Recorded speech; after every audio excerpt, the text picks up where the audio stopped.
Hello બાળકો, તો આજ તમારું ફિઝિક્સનું જે પેટેક્સનું પેપર સારું ગયું છે આઈ હોપ. તો આજે આપણે એનું ડિસ્કશન કરીએ, બરાબર. તો જે ફિઝિક્સનો જે પહેલો પ્રશ્ન છે, એક્સ બરાબર એટી પ્લસ બીટી સ્ક્વેર, જે એક્સ કિલોમીટરમાં કાપેલું અંતર છે અને ટી સમય સેકન્ડ્સમાં છે, તો બીનું એકમ શોધો, બરાબર. હવે આપણને ખબર છે કે કોઈ પણ સમીકરણ હોય એ હોમોજીનિયસ સમીકરણ હોય, એટલે કે એક સરખા જે છે એકમ જે છે એનો જ સરવાળો થાય, બરાબર. એક સરખા પારિમાણિક સૂત્ર હોય તો જ એનો સરવાળો થાય, એ બાદબાકી થાય, બરાબર. યાની કે એક્સ અગર કિલોમીટરમાં છે તો એટી સ્ક્વેર જે છે એને પણ કિલોમીટરમાં હોવું પડશે, બરાબર. અને બીટી સ્ક્વેર છે એને પણ કિલોમીટર જે છે એનું એકમ બનવું પડશે, બરાબર.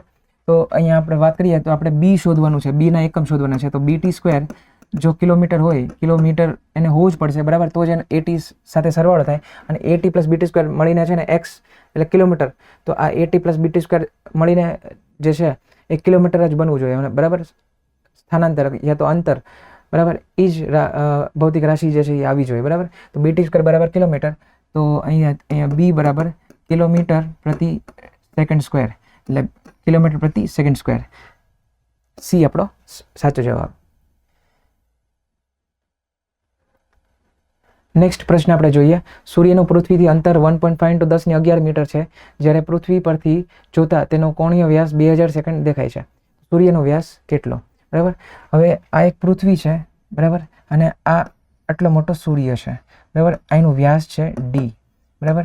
આ એ પોઈન્ટ અને આ બી બિંદુ છે, બરાબર. હવે પૃથ્વી પરથી જો આપણે જોઈએ તો બિલકુલ આ કેવું લાગશે કે એકદમ મતલબ આ થીટા છે, બરાબર, અને આ જે છે આટલું અંતર આપણે આર માની લઈએ, બરાબર. તો એક સૂત્ર છે ચાપ બરાબર ત્રિજ્યા ઇન્ટુ ખૂણો, બરાબર.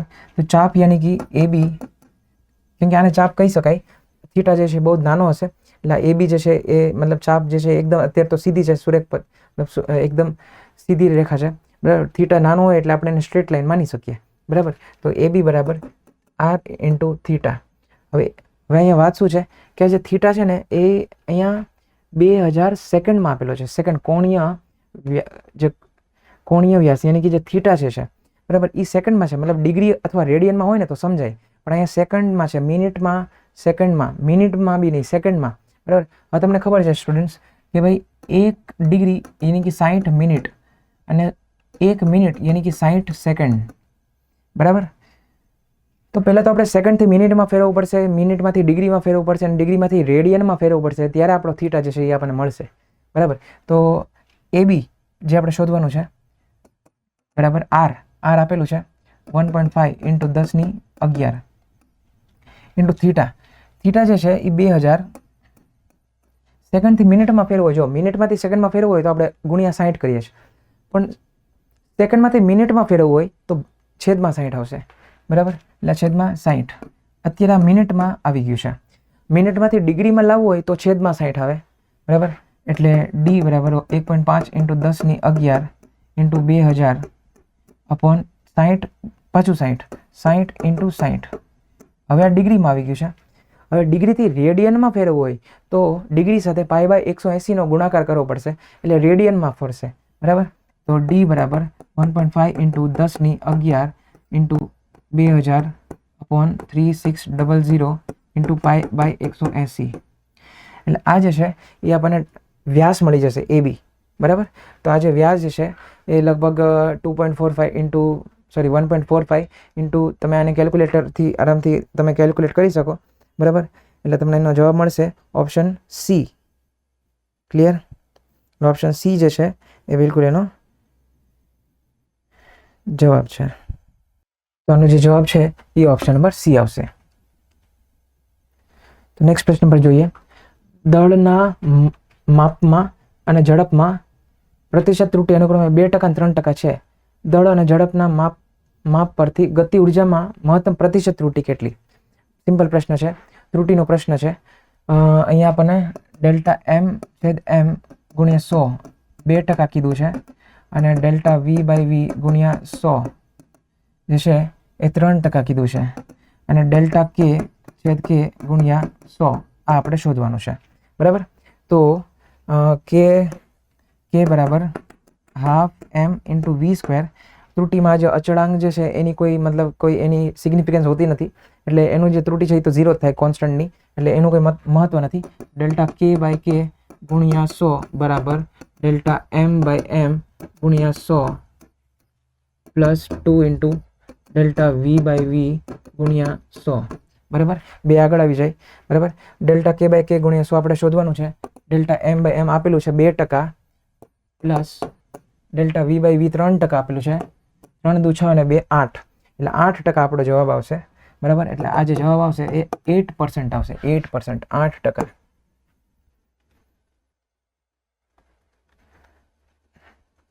નેક્સ્ટ પ્રશ્ન છે, તારનું દળ આ પ્રમાણે છે અને ત્રિજ્યા જે છે એ આપેલ પ્રમાણે છે અને લંબાઈ આપેલ પ્રમાણે છે. જો ઘનતામાં મહત્તમ પ્રતિશત ત્રુટિ, ઘનતામાં મહત્તમ પ્રતિશત ત્રુટિ, ઘનતા જે છે એનું સૂત્ર છે દળ ના છેદમાં કદ બરાબર. કદ એટલે એરિયા ઇન્ટુ લંબાઈ. ક્ષેત્રફળ જે છે, જે તાર છે એની અંદર જે પ્રવાહ જાય છે એ આ રીતે જાય છે, તો જે ક્ષેત્રફળ છે એ આપણે પાઈ આર સ્ક્વેર લઈએ. બિલકુલ પાઈ આર સ્ક્વેર લેશું બિલકુલ, કેમ કે જે કરંટ જે છે એ આડછેદના ક્ષેત્રફળ એટલે પાઈ આર સ્ક્વેર બરાબર. અને લંબાઈ એલ.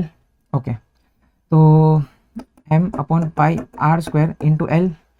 ડેલ્ટા રો છેદ રો બરાબર delta M by M plus 2 into delta R by R plus delta L છેદ એલ. આ રીતે આવશે બરાબર. ત્રુટિનો હંમેશા સરવાળો થાય, કોઈ દિવસ બાદબાકી થતી નથી. હંમેશા સરવાળો જોઈએ છે, ચાહે પ્રતિશત ત્રુટિ હોય કે સાપેક્ષ ત્રુટિ હોય કે નિરપેક્ષ ત્રુટિ હોય, હંમેશા એનો સરવાળો જ થતો હોય છે બરાબર. ચલો, તો અત્યારે આપણે વાત કરીએ તો ડેલ્ટા રો બાય રો બરાબર ડેલ્ટા એમ આપેલું છે 0.003 ના છેદમાં 3 પ્લસ 2 ઇન્ટુ ડેલ્ટા આર આપેલું છે 0.005 ના છેદમાં 0.5 પ્લસ ડેલ્ટા એલ છે 0.06 ના છેદમાં 6 બરાબર. તો ડેલ્ટા રો બાય રો આપણે અહીંયા ગણિત કરશું એટલે આ થઈ જશે 0.01 પ્લસ 2 ઇન્ટુ 0.01 પ્લસ 0.01 બરાબર 0.02 3 ને 4 0.04. આ થઈ ગયું સાપેક્ષ ત્રુટિ મળી ગઈ. હવે આપણને છે ને મહત્તમ પ્રતિશત ત્રુટિ એટલે ગુણ્યા 100 બરાબર. પર્સન્ટેજ એરર જોઈએ છે એટલે 4%. તો ડેલ્ટા રો બાય રો ગુણ્યા 100 એટલે 4%. ક્લિયર? ચલો, તો નેક્સ્ટ પ્રશ્ન આપણે જોઈએ. નેક્સ્ટ પ્રશ્નમાં કીધું છે કે ઘનતા જે છે 4 ગ્રામ પ્રતિ સેન્ટીમીટર ક્યુબ છે બરાબર સીજીએસ એકમમાં. અને માન લો કે કોઈ બીજી એકમ પદ્ધતિમાં જેમાં 1 ગ્રામની જગ્યાએ 100 ગ્રામ લેવાનું અને 1 સેન્ટીમીટરની જગ્યાએ 10 સેન્ટીમીટર લેવાનું બરાબર છે. તો યદિ આ રીતે જે છે કોઈ એકમ પદ્ધતિ હોય તો એમાં જે ઘનતાનું મૂલ્ય છે એ કેટલું થાય? આપણને ખબર છે કે ફોર્મ્યુલા હંમેશા ખબર હોવી જોઈએ ફિઝિક્સમાં, તો જ પ્રશ્ન જે તમે સોલ્વ કરી શકો અને ફિઝિક્સમાં સારા માર્ક્સ આવી શકે. બટ જો ફોર્મ્યુલા જ નહીં ખબર હોય બરાબર તો સૌથી પહેલાં તો ત્યાં જ અટકી જશો. એટલે ફોર્મ્યુલા ખબર હોવી તો અત્યંત જરૂરી વસ્તુ છે બરાબર. અને એની માટે નોટ્સ વાંચવીને નોટ્સને સમજવી એ બિલકુલ જરૂરી હોવું જોઈએ. ક્લિયર? તો અહીંયા વાત કરીએ તો N1 U1 બરાબર N2 U2. N1 જે છે એ આપેલું છે 4 ગ્રામ પ્રતિ સેન્ટીમીટર ક્યુબ. N2 શોધવાનું છે. ગ્રામની જગ્યાએ હવે 100 ગ્રામ લેવાનું, 100 ગ્રામ, અને સેન્ટીમીટર ક્યુબની જગ્યાએ 10 સેન્ટીમીટરનું ઘન બરાબર. એટલે 4 ગ્રામ પર સેન્ટીમીટર ક્યુબ બરાબર N2 100 અપોન 10 એટલે આ 1000 ગ્રામ અપોન સેન્ટીમીટર ક્યુબ. ચલો, સેન્ટીમીટરથી સેન્ટીમીટર કેન્સલ, ગ્રામથી ગ્રામ કેન્સલ. ચલો, એટલે 4 2 0 ઉડી ગયા, 10 10 આવી ગયા 40. N2 જે છે એ મળશે આપણને 40.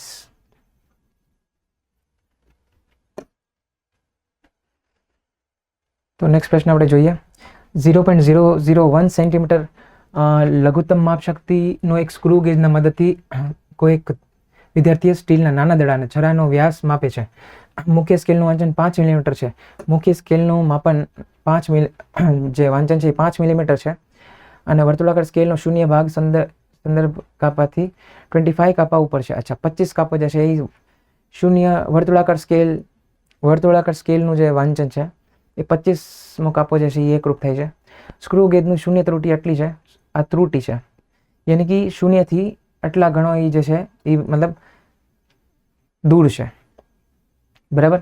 એટલે જે પણ રીડિંગ આવશે એમાંથી આ જે વસ્તુ છે એને માઇનસ કરવી પડશે, કેમ કે શૂન્ય પર ફિટ નથી થયું, એકદમ શૂન્યથી થોડો દૂર છે, બરાબર. એકદમ ફિટ થઈ ગયું ને તો આપણે રીડિંગ જે છે એ પરફેક્ટ જ આવે, પણ શૂન્યથી થોડો દૂર છે, બરાબર. તો હવે જે રીડિંગ આવશે, બરાબર, તો પહેલાંથી આટલું રીડિંગ જે છે એ દૂર હતો, તો એ વસ્તુને આપણે છે ને ટોટલ રીડિંગમાંથી માઇનસ કરવી પડશે.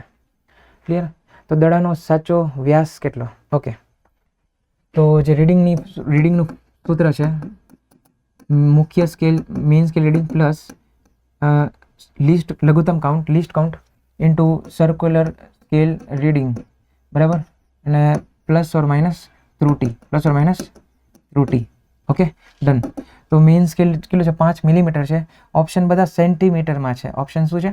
બધા સેન્ટીમીટરમાં છે. એટલે આપણે જે છે હરેક વસ્તુ જે છે એ સેન્ટીમીટરમાં જ રાખશું, કેમ કે મિલીમીટર છે તો એને સેન્ટીમીટરમાં ફેરવવું પડશે, કેમ કે ઓપ્શન આપણે પછી એ પ્રમાણે આવશે. એટલે ચલો, તો 5 મિલીમીટર એટલે 0.5 સેન્ટીમીટર પ્લસ લીસ્ટ કાઉન્ટ અહીંયા આપેલું છે 0.001 ઇન્ટુ જે 25 કાપા, આ જે વર્તુળાકાર સ્કેલનું વાંચન આપેલું છે 25 કાપા, બરાબર. અને મેં તમને કીધું એમ કે આ 0.004 સેન્ટીમીટર છે એ છે ને 0થી દૂર છે, એટલી દૂર છે, બરાબર. હંમેશા માઇનસ હોય ને એટલે 0થી દૂર હોય, બરાબર. અને જો પ્લસ હોય ને એટલે 0 ને વટીને હોય આગળ, બરાબર. તો 0થી જ્યારે દૂર હોય ત્યારે આપણે માઇનસ કરવાની હોય છે, બરાબર છે. તો આપણે આમાંથી જે -0.004 સેન્ટીમીટરમાં જ છે એટલે કોઈ ચિંતા નથી, સેન્ટીમીટરમાં જ રાખવાનું બધું. ઓકે, આથી જશે 0.5 પ્લસ 0.025 માઇનસ પ્લસ થઈ જશે 0. આ બેનો સરવાળો કરશો એટલે 525 પ્લસ 0.004 0.529 સેન્ટીમીટર. આ થઈ ગયું રીડિંગ.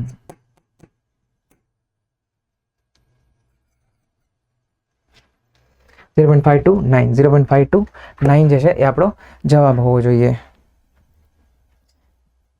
ક્લિયર બચ્ચો? તો નેક્સ્ટ આપણે વાત કરીએ.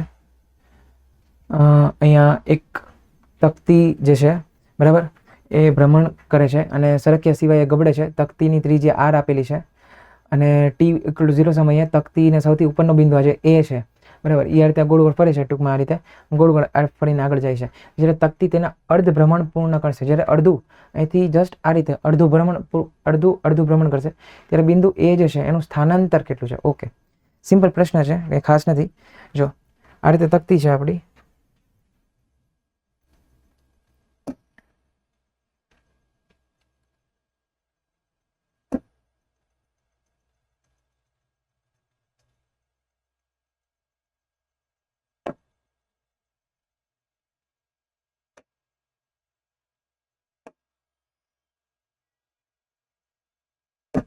બરાબર. હવે આમાં કેવું છે કે અત્યારે બિંદુ છે ને એ બિંદુ અહીંયા છે, પણ પછી અહીંયા પહોંચી જશે, બરાબર. તો અર્ધ ભ્રમણ કરશે એટલે આ બિંદુ નીચે પહોંચશે અને આ જે બી વાળો પોઈન્ટ છે, આ બી વાળો પોઈન્ટ છે એ અહીં ઉપર પહોંચી જશે, બરાબર. એટલે ટૂંકમાં આ જે અંતર છે એ કેટલું થશે? તો કે જેટલી એની પરિમિતિ હોય, બરાબર. અર્ધ ભ્રમણ માટે જેટલું એનું 2πr હોય તો એનાથી અડધું એટલે πr, બરાબર. એટલે એ બી વચ્ચે છે ને πr અંતર આવશે અને બી થી એ વચ્ચે જે છે એ વ્યાસ છે, એટલે r અને r એટલે ત્રીજા કરતાં બમણું, બરાબર, 2r. હવે તમને આપણને શું પૂછ્યું છે કે પ્રારંભિક બિંદુ અને અંતિમ બિંદુ વચ્ચેનું અંતર પૂછ્યું છે. પ્રારંભિક બિંદુ અને અંતિમ બિંદુ વચ્ચે આપણને અંતર પૂછવામાં આવે છે. એટલે એ અને એક મિનિટ, સોરી,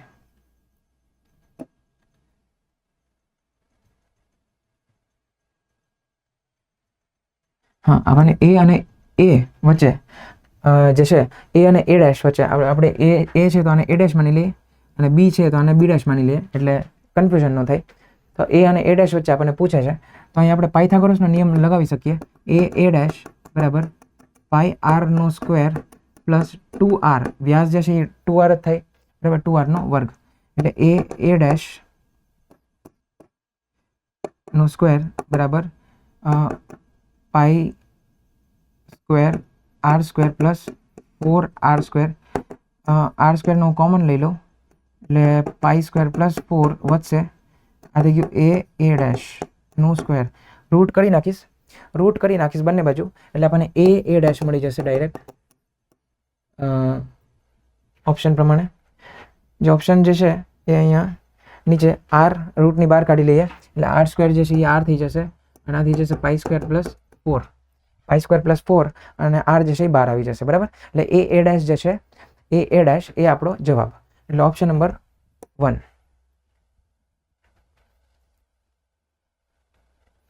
અહીંયા વાત કરીએ સૂર્યપથ પર ગતિ કરતો એક કણ જે છે એ 3 અને 3 મીટરનું અંતર કાપે છે. 3 મીટર પર સેકન્ડની ઝડપથી કાપે છે. બાકીનું અડધું અંતર બે સમાન અંતરાલમાં અનુક્રમે 4.5 અને 7.5 ની ઝડપે કાપે છે. તો ગતિ દરમિયાન કણની સરેરાશ ઝડપ ઘણીવાર કરેલો પ્રશ્ન છે. આપણે આ મોડ્યુલમાં ઘણી બધી વાર આપણે આ રૂટીન પ્રશ્ન છે એટલે આ ટાઈપના પ્રશ્ન આપણે બિલકુલ તમે કરેલા બી હશે બરાબર. જેમ કે માન લો કે આ અહીંથી એ બિંદુ છે, આ બી છે અને આ સી છે. હવે અહીં કેવું થાય છે કે એ થી બી છે ને 3 મીટર પ્રતિ સેકન્ડમાં કાપે છે અને બી થી સી જે છે એ અનુક્રમે 4.5 અને 7.5 સમાન અંતરાલમાં ટી અને ટી 4.5 અને 7.5 બરાબર સમાન અંતરાલમાં એ કાપે છે. હવે અહીંયા અંતર કેટલું કાપે છે એ તો ખબર નથી એટલે આપણે એવું માની લઈએ કે ચલો 4.5 છે એટલે થોડું ઓછી ઝડપે જાય છે અને 7.5 વાળું અંતર વધારે હશે બરાબર. એટલે જનરલી સ્ટુડન્ટમાં પૂછતા હોય છે કે સર માન લો કે અહીંયા ને અહીંયા આ જે છે આટલું અંતર કેટલું, તો આપણે માની લેવું પડતું હોય છે કે D1 બરાબર. અને આ રીતે અગર તમારે આ વાળું અંતર જોતું હોય તો આપણે એને D2 જે છે એ માનવું પડતું હોય છે. પણ આટલું જે અંતર છે એ D/2 છે એ તો 100%ની વાત છે અને આટલું અંતર D/2 છે એ પણ 100%ની વાત છે. ક્લિયર? ડન? ઓકે. હવે વાત શું છે કે હંમેશા પહેલાં કોમ્પ્લેક્સ ચીજને સોલ્વ કરો. હંમેશા અંદરની જે ચીજ હોય ને, કાઉન્સની અંદર કાઉન્સ હોય, કોઈ પણ સમીકરણ હોય આપણે ગણિતમાં, તો કાઉન્સની અંદર કાઉન્સ હોય તો તમે પહેલાં સૌથી બહારનું કાઉન્સને સોલ્વ કરશો કે અંદરનું કાઉન્સને સોલ્વ કરશો? તો સૌથી પહેલાં અંદરનું કાઉન્સને સોલ્વ કરશો બરાબર. તો એમ અહીંયા પણ જે છે અહીંયા એ બી અને બીસી, તો પહેલાં બીસી વાળો જે ભાગ છે એને આપણે સોલ્વ કરીએ અને પછી આપણે જે છે એ એસી વાળો ભાગ સોલ્વ કરશું. ક્લિયર? એ બી અને પછી બીસી. ક્લિયર? એટલે આપણે અહીંયા પહેલાં બીસી વાળો ભાગ સોલ્વ કરશું અને પછી એસી વાળો ભાગ આપણે સોલ્વ કરશું. ક્લિયર? તો વાત કરીએ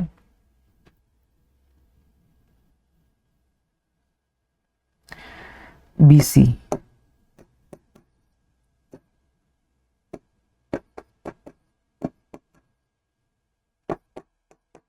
ચલો તો અહીં આપણે ડી કેટલું થશે? ડી જે છે ડી બરાબર વી ઇન્ટુ ટી એટલે 4.5 ટી બરાબર. અને અહીંયા ડી જે છે એ 7.5 ટી બરાબર.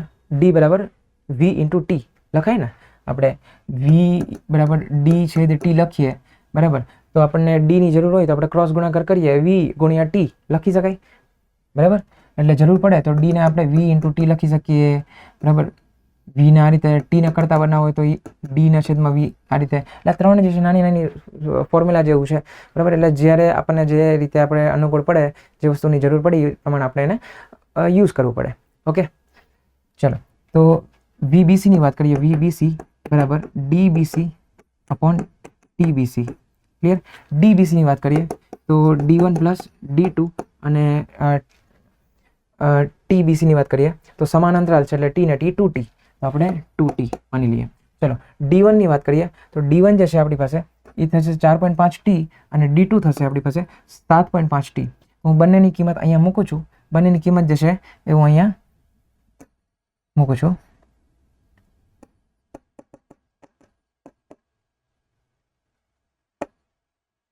ઓકે, આ D1 છે અને આ D2 છે. બંનેની કિંમત અહીં મૂકું છું એટલે 4.5T પ્લસ 7.5T અને આ 2T એટલે 6 મીટર પ્રતિ સેકન્ડ થઈ જશે બરાબર. એટલે 6 મીટર પ્રતિ સેકન્ડ થઈ જશે. બી અને સી વચ્ચેનો જે મતલબ ગાળો છે બરાબર, એમાં જે સરેરાશ ઝડપ થઈ જશે એ 6 મીટર પ્રતિ સેકન્ડ થઈ જશે બરાબર. એટલે કહેવાનો મતલબ એમ છે કે એ થી બી, એ થી સી જવાનું છે તો અહીંયા 3 મીટર પ્રતિ સેકન્ડ છે અડધું અંતર સુધી અને બીજું અડધું અંતર છે ત્યારે 6 મીટર પ્રતિ સેકન્ડ છે. હવે આપણે જો VAC જોતું હોય બરાબર તો DAC અપોન TAC બરાબર. DACની વાત કરીએ તો D/2 પ્લસ D/2 અને Tની વાત કરીએ તો T1 પ્લસ T2. હવે મેં તમને કીધું એમ કે T1 તો T1ને આપણે D1 છેદ V1 લખાય. હા બિલકુલ લખાય. તો D/2 ના છેદમાં 3 લખાય. બિલકુલ લખાય. બરાબર. તો T1 ને આપણે ડીના છેદમાં આ 2 જે છે નીચે આવશે એટલે D/6. T1 ને આપણે લખીએ ડીના છેદમાં 6 લખી શકાય. હા, બિલકુલ લખી શકાય. બરાબર. T2 આ જ રીતે T2 ની વાત કરીએ તો D/2 ના છેદમાં 6 એટલે T2 થઈ જશે D/12. D/12. Okay, done. ચલો, તો T1 અને T2 મળી ગયું. આપણે અહીંયા રિપ્લેસ કરી દઈશું એટલે આ ટોટલ થઈ જશે D/6 plus D/12. Okay, D common કાઢશું, VAC D કોમન કાઢશું 1/6 plus 1/12. Okay, D cancel, D ને ડી કેન્સલ થઈ જશે. બરાબર. લસા લેશું આપણે અહીંથી એટલે 12 પ્લસ 6 અને ઉપર 12 × 6. બરાબર. લસા લીધું, અહીંયા 12 ઘટે છે, અહીંયા 6 ઘટે છે. 12 આપી દીધા, 6 આપી દીધા, જે છેદનું છેદ હતું એ અંશમાં ગયું. ઓકે, એટલે VAC 12 × 6 અને 18, 6 તેરી 18, 12/3 4 આપણો જવાબ આવશે. એટલે આપણે અહીંયા ઓપ્શન જોઈએ તો 4 જે છે એ આપણો જવાબ. નેક્સ્ટ આપણે વાત કરીએ A અને B વચ્ચે એક કાર છે જે 1/3 સમય અંતરમાં V1 ઝડપથી જાય છે, બીજા તૃતીયાંશ અંતરમાં V2 થી જાય છે અને ત્રીજા જે અંતિમ તૃતીયાંશ અંતર છે તે એમાં V3 થી જાય છે. V1 જે છે એ 11 મીટર પ્રતિ સેકન્ડ આપેલું છે, V2 છે એ 22 મીટર પ્રતિ સેકન્ડ આપેલું છે, V1 કરતાં બમણું આપેલું છે, અને V3 છે એ V1 કરતાં 3 ગણું આપેલું છે, એટલે 33 મીટર પ્રતિ સેકન્ડ આપેલું જ છે. બરાબર. અને કારનો સરેરાશ વેગ શોધવાનો છે. બરાબર. તો આ પણ એક રૂટીન પ્રશ્ન છે. તો બહુ સિમ્પલ પ્રશ્ન છે. V બરાબર ટોટલ અંતર યાની કે D1 plus D2 plus D3 અને ટોટલ સમય T1 plus T2 plus T3. બરાબર. હવે બધાને ખબર છે કે તૃતીયાંશ અંતર જ છે એટલે D/3 plus D/3 plus D/3. Okay, અને સમયની વાત કરીએ તો T1 ને આપણે લખાય D/3 ના છેદમાં V1, T2 ને લખાય D/3 ના છેદમાં V2 અને T3 ને લખાય D/3 ના છેદમાં V3. ઓકે, આ જ વસ્તુ અહીંયા મૂકી દઉં છું એટલે આપણે થઈ જશે D/3 V1 plus D/3 V2 plus D/3 V3. ચલો મતલબ ઉપર તો D થઈ જશે એટલે V બરાબર D ના છેદમાં D/3 કોમન એટલે 1/V1 plus 1/V2 plus 1/V3. બરાબર. ડી કેન્સલ થઈ જશે. આ જે D છે એ કેન્સલ થઈ જશે, છેદનું છેદ અંશમાં જાય એટલે 3 ઉપર જતો રહેશે એટલે 3 જે છે એ ઉપર 1/V1 છે તો 1/V1 plus 1/2V1 plus 1/3V1. તમને ખબર જ છે કે V2 કેટલું આપેલું છે, V2 કેટલું આપેલું છે તો 2V1, V3 કેટલું આપેલું છે તો 3V1. બરાબર. એટલે આ રીતે આપેલું છે તો મેં એ પ્રમાણે મૂકી દીધું. હવે V1 ને આપણે કોમન લઈ લઈએ એટલે એ પણ ઉપર જશે એટલે 3V1 upon 1 પ્લસ 1/2 પ્લસ 1/3. લસ્સા લઈ લેશું આપણે, અહીંયા ગણિત જ કરવાનું છે. લસ્સા લેશું, 6 એનો લસ્સા આવશે, અહીંયા 6 ઘટે છે, અહીંયા 3 ઘટે છે અને અહીંયા 2 ઘટે છે એટલે 3 × 11 V1 એટલે 11 આપેલું જ છે, V1 એટલે 11 આપેલું જ છે. બરાબર. ઓકે, અને 6 પ્લસ 3 ઘટે છે અને 2 ઘટે છે અને 6 એનું લસ્સા છે એટલે 6 ઉપર જશે, છેદનું છેદ અંશમાં. ઓકે, 6 તે 18 × 11 અને 6 7 8 9 10 11 નીચે એટલે કુલ મળીને 18 આપણો જવાબ આવશે.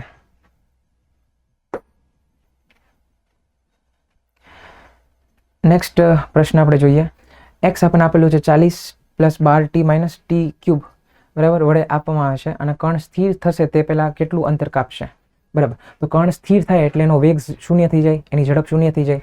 બરાબર. એટલે આપણને x આપેલું છે અત્યારે તો કે 40 plus 12t minus T cube. બરાબર. હવે આપણે પહેલાં v શોધી લઈએ તો એનું વિકલન, xનું વિકલન કરશું એટલે આપણને વેગ મળશે. બરાબર. એટલે 0 પ્લસ 12 માઇનસ 3t². બરાબર. v 0 છે માટે 12 માઇનસ 3t² બરાબર 0 છે. 12 બરાબર 3t² એટલે t² જે છે એ 4 મળશે, t પ્લસ ઓર માઇનસ 2 મળશે એટલે t બરાબર 2 અને t બરાબર -2. -2 તો કોઈ દિવસ શક્ય નથી. બરાબર. એટલે t બરાબર શું આવશે? t બરાબર શું આવશે? 2 આવશે. ક્લિયર? એટલે t બરાબર 2 સેકન્ડ તો થઈ ગયું. હવે આપણે 2 સેકન્ડ આપણે જે છે એ એક્સમાં મૂકી દઈએ. જો t જ્યારે 0 હતું ત્યારે એક્સ કેટલું થાય તો કે 40 પ્લસ 0 માઇનસ 0 એટલે એ તો કેન્સલ. t બરાબર 2 મૂકી દઈએ એટલે એક્સ કેટલું થાય 40 પ્લસ 12 ઇન્ટુ 2 માઇનસ 8, 2 નું ઘન 8 બરાબર. એટલે એક્સ મળશે 40 પ્લસ 24 માઇનસ 8 56 બરાબર. એટલે x1 હતી ને આ x2 છે તો ડેલ્ટા x કેટલું થઈ જશે x2 માઇનસ x1 તો 56 માઇનસ 40 16 આપણો જવાબ. નેક્સ્ટ પ્રશ્ન સોલ્વ કરીએ. અહીંયા આલેખ આપેલો છે, વીટી આલેખ આપેલો છે, વીટી આલેખ આપેલો છે અને આપણને કીધું છે કે 6 સેકન્ડમાં કુલ અંતર કેટલું છે. કુલ અંતરની વાત કરીએ તો જો અંતર હોય ને બરાબર, અંતર એટલે ક્ષેત્રફળ કહેવાય, મતલબ ક્ષેત્રફળ કોનું ક્ષેત્રફળ ઓફ વીટી, વીટી આલેખ, વીટી આલેખ, ક્ષેત્રફળ ઓફ વીટી આલેખ, ક્ષેત્રફળ ઓફ વીટી આલેખ બરાબર. તો વીટી આલેખનું ક્ષેત્રફળ એટલે અંતર. આપણે ક્ષેત્રફળ શોધવાનું છે તો અંતર જે છે એ અહીંયા a1 પ્લસ a2 બનશે બરાબર. હું અગર યદી a1 ની વાત કરું તો આ એક ટ્રેપેઝિયમ છે બરાબર, ટ્રેપેઝિયમ છે તો આનું જે ક્ષેત્રફળ નીકળીને આવશે એ થઈ જશે હાફ ઇન્ટુ સામે સમાંતર બાજુઓની સરવાળો, સમાંતર બાજુઓ જે છે એનો સરવાળો એટલે આ AB ની લંબાઈ 1 અને આ OS ની લંબાઈ 4.33 આપેલી જ છે પ્રશ્નમાં. OS ની લંબાઈ 4.33 આપેલી છે અને એની ઊંચાઈ આપેલી છે 4.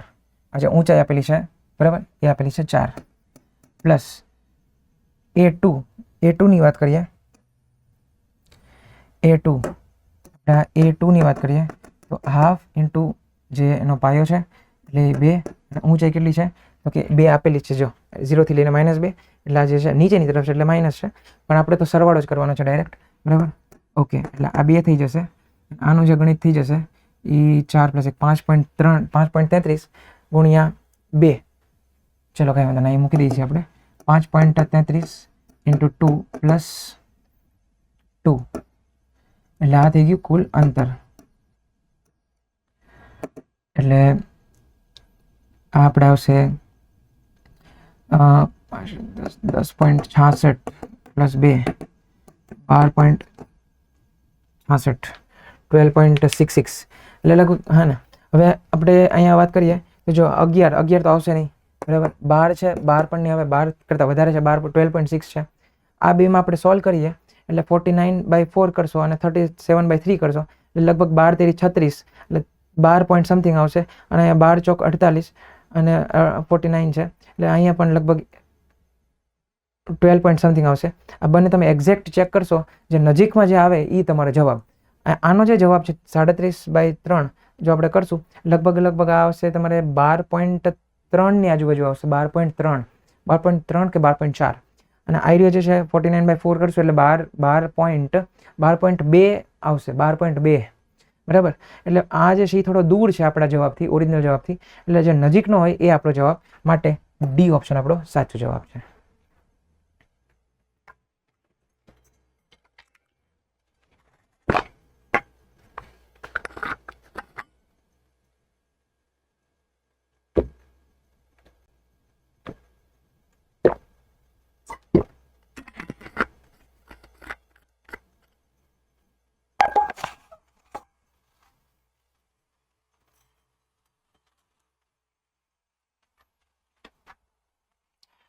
નેક્સ્ટ પ્રશ્ન આપણે જોઈએ.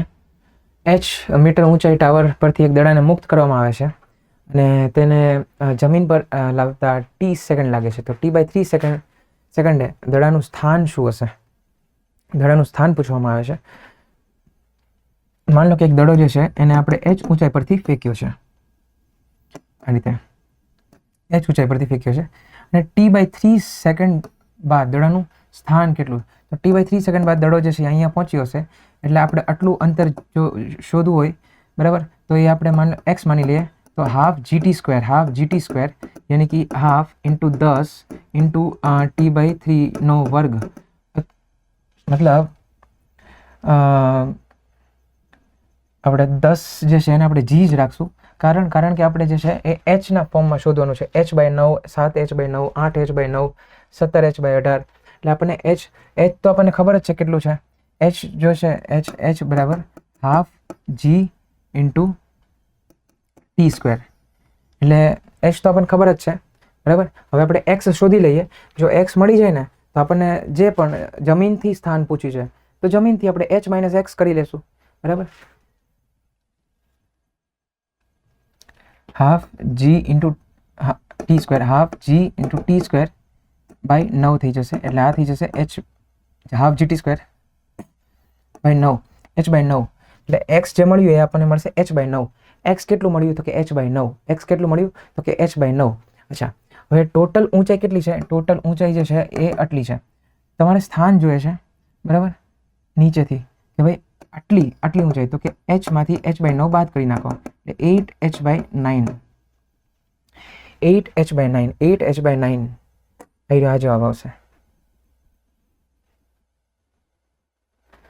નેક્સ્ટ પ્રશ્ન છે એ અને બી સદિશ છે એ બંનેનો સરવાળો જે છે એનું મૂલ્ય, જો સદિશ એ ના મૂલ્ય અને સદિશ બી ના સરવાળાને બરાબર થાય તો એ અને બી વચ્ચેનો ખૂણો કેટલો? સિમ્પલ પ્રશ્ન છે. સદિશમાં આપણે જનરલી ભણતા હોઈએ છીએ કે બે સદિશનું જે મૂલ્ય છે એનું સૂત્ર શું છે તો કે આર બરાબર અંડર રૂટમાં A square plus B square plus 2ab cos theta બરાબર. હવે આપણું જે એ પ્લસ બીનું પરિણામી જે આપણને અત્યારે આર સદિશ આપેલું છે એ શું છે? એ સદિશ પ્લસ બી સદિશ છે બરાબર. તો અહીંયા આર જે છે એની જગ્યાએ હું લખી શકું એ પ્લસ બી બરાબર ઇક્વલ ટુ વર્ગ કરી નાખીએ બંને બાજુ એટલે A square plus B square plus 2ab cos theta બરાબર. આ વર્ક કર્યું એટલે રૂટ હટી ગયું. ચલો, તો A square plus B square plus 2ab બરાબર A square plus B square plus 2ab cos theta. A સ્ક્વેરથી એ સ્ક્વેર કેન્સલ, બી સ્ક્વેરથી બી સ્ક્વેર કેન્સલ, 2ab બરાબર 2ab કોસ થીટા, એટલે ab થી ab કેન્સલ, 2 થી 2 cancel, 1 બરાબર cos theta. કાંઈ નો વધે એટલે 1 વધે, 0 નો થાય. થીટા બરાબર 0 ડિગ્રી, કોસ 0 1 થાય ને, થીટા 0 એટલે 0 જે છે એ આપણો જવાબ આવશે. નેક્સ્ટ પ્રશ્ન છે એક કણ જે છે એ પૂર્વ તરફ 5 મીટરના વેગથી ગતિ કરે છે. 10 સેકન્ડમાં તેનો વેગ બદલાઈને ઉત્તર તરફ 5 મીટર પ્રતિ સેકન્ડ જેટલો થાય છે. તો આ સમયમાં સરેરાશ પ્રવેગ કેટલો? શરૂઆતમાં જે આપેલું છે 5 બરાબર અને પૂર્વ તરફ છે એટલે આપણે આઈ કેપ માની લઈએ, અને અંતિમમાં જે આપેલું છે એ 5 આપેલું છે ઉત્તર તરફ એટલે આપણે એને જે કેપ માની લઈએ બરાબર. એક આઈ કેપ છે અને એક જે કેપ છે બરાબર. આઈ કેપ તો minus i cap, j cap minus j cap. હવે અહીંયા શું છે? પૂર્વ પશ્ચિમ ઉત્તર દક્ષિણ બરાબર. એટલે પૂર્વને આઈ કેપ હોય તો પૂર્વ પશ્ચિમ, તો પશ્ચિમ માઇનસ આઈ કેપ થાય, ઉત્તર ને દક્ષિણ બરાબર. તો ઉત્તર જે છે એ જે કેપ, તો દક્ષિણ જે છે એ માઇનસ જે કેપ બરાબર. ચલો, હવે પ્રવેગની વાત કરીએ તો વી અંતિમ માઇનસ વી પ્રારંભિકના છેદમાં કુલ સમય બરાબર. તો 5 જે કેપ માઇનસ 5 આઈ કેપના છેદમાં કુલ સમય જે કેટલો છે 10 સેકન્ડ બરાબર. એટલે આ થઈ જશે 1/2 જે કેપ માઇનસ 1/2 આઈ કેપ. આ થઈ ગયું પ્રવેગ. હવે એનું મૂલ્ય જોઈએ છે તમારે, તો મૂલ્ય હું તમને શોધી આપું તો અંડર રૂટમાં 1/2 નો સ્ક્વેર એટલે 1/4 અને 1/4 એટલે થઈ જશે 1/2 એટલે 1/√2 એટલે 1/√2 આવશે. 1/√2 ત્રણે ત્રણમાં છે, શૂન્ય તો આવશે જ નહીં, 1/√2 આવશે. વાત કરીએ દિશાની, તો દિશાની વાત કરીએ તો આ જે સદિશ છે એ કઈ રીતે છે તમે ધ્યાન આપો કે જે કેપ જે છે એ ઉપર તરફ છે અને આઈ કેપ જે છે એ માઇનસમાં છે બરાબર. નોર્થ કહેવાય અને આ વેસ્ટ કહેવાય. એટલે જે નોર્થ વેસ્ટ જે છે નોર્થ વેસ્ટ જો જે છે એ આપણો પરિણામી સદિશની દિશા હશે નોર્થ વેસ્ટ. એટલે નોર્થ વેસ્ટ આપણો જવાબ આવે, બી ઓપ્શન. તો નેક્સ્ટ પ્રશ્ન છે બે છોકરા જમીન પર એ અને બી બિંદુએ ઊભા છે અને એ બી જે છે એ છે. માની લો કે આ રીતે છે, આ એ છે અને આ બી છે. હવે આ બી વાળો જે છોકરો છે એ લગભગ સી પોઈન્ટે પહોંચે છે V1 ઝડપથી, અને એ વાળો જે છે એ પણ સી પોઈન્ટે બીને પકડવા માટે પહોંચે છે બરાબર. V1 ઝડપથી જે છે બી વાળો દોડે છે અને એ વી ઝડપથી દોડે છે અને બંને એક જગ્યાએ મળીને પકડાઈ જાય છે. મતલબ એ જે છે એ બીને પકડવા માટે દોડતો હોય છે બરાબર. એટલે જેટલા ટાઈમમાં બી જે છે એ સીએ પહોંચે ને એટલા ટાઈમમાં એ છે ને આ એ વાળો જે વ્યક્તિ છે એ પણ સીએ પહોંચી જવું જોઈએ, તો જ પકડાશે, બાકી નહીં પકડે, બરાબર. તો જેટલા સમયમાં, એટલે માન લો કે આ જે છે ટી સમયમાં પહોંચે છે, તો આને પણ જે છે અહીંયા ટી સમયમાં પહોંચવું પડશે, બરાબર, તો જ મેળ પડશે, બાકી પકડાશે નહીં, બરાબર.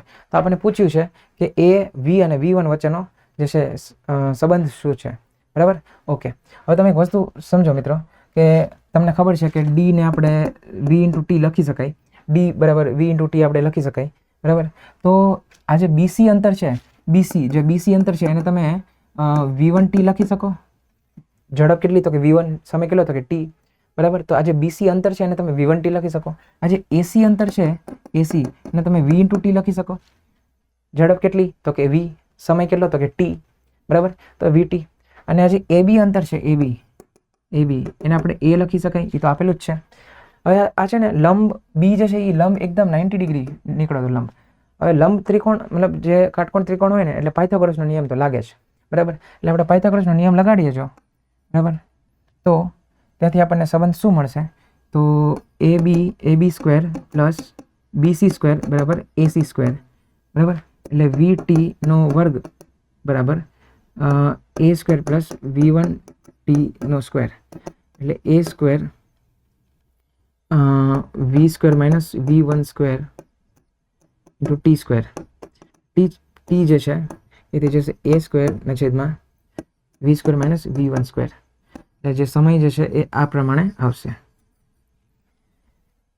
√ A² V² - V1². Option B જે છે એ આમાં આપણો જવાબ થઈ જશે. ક્લિયર?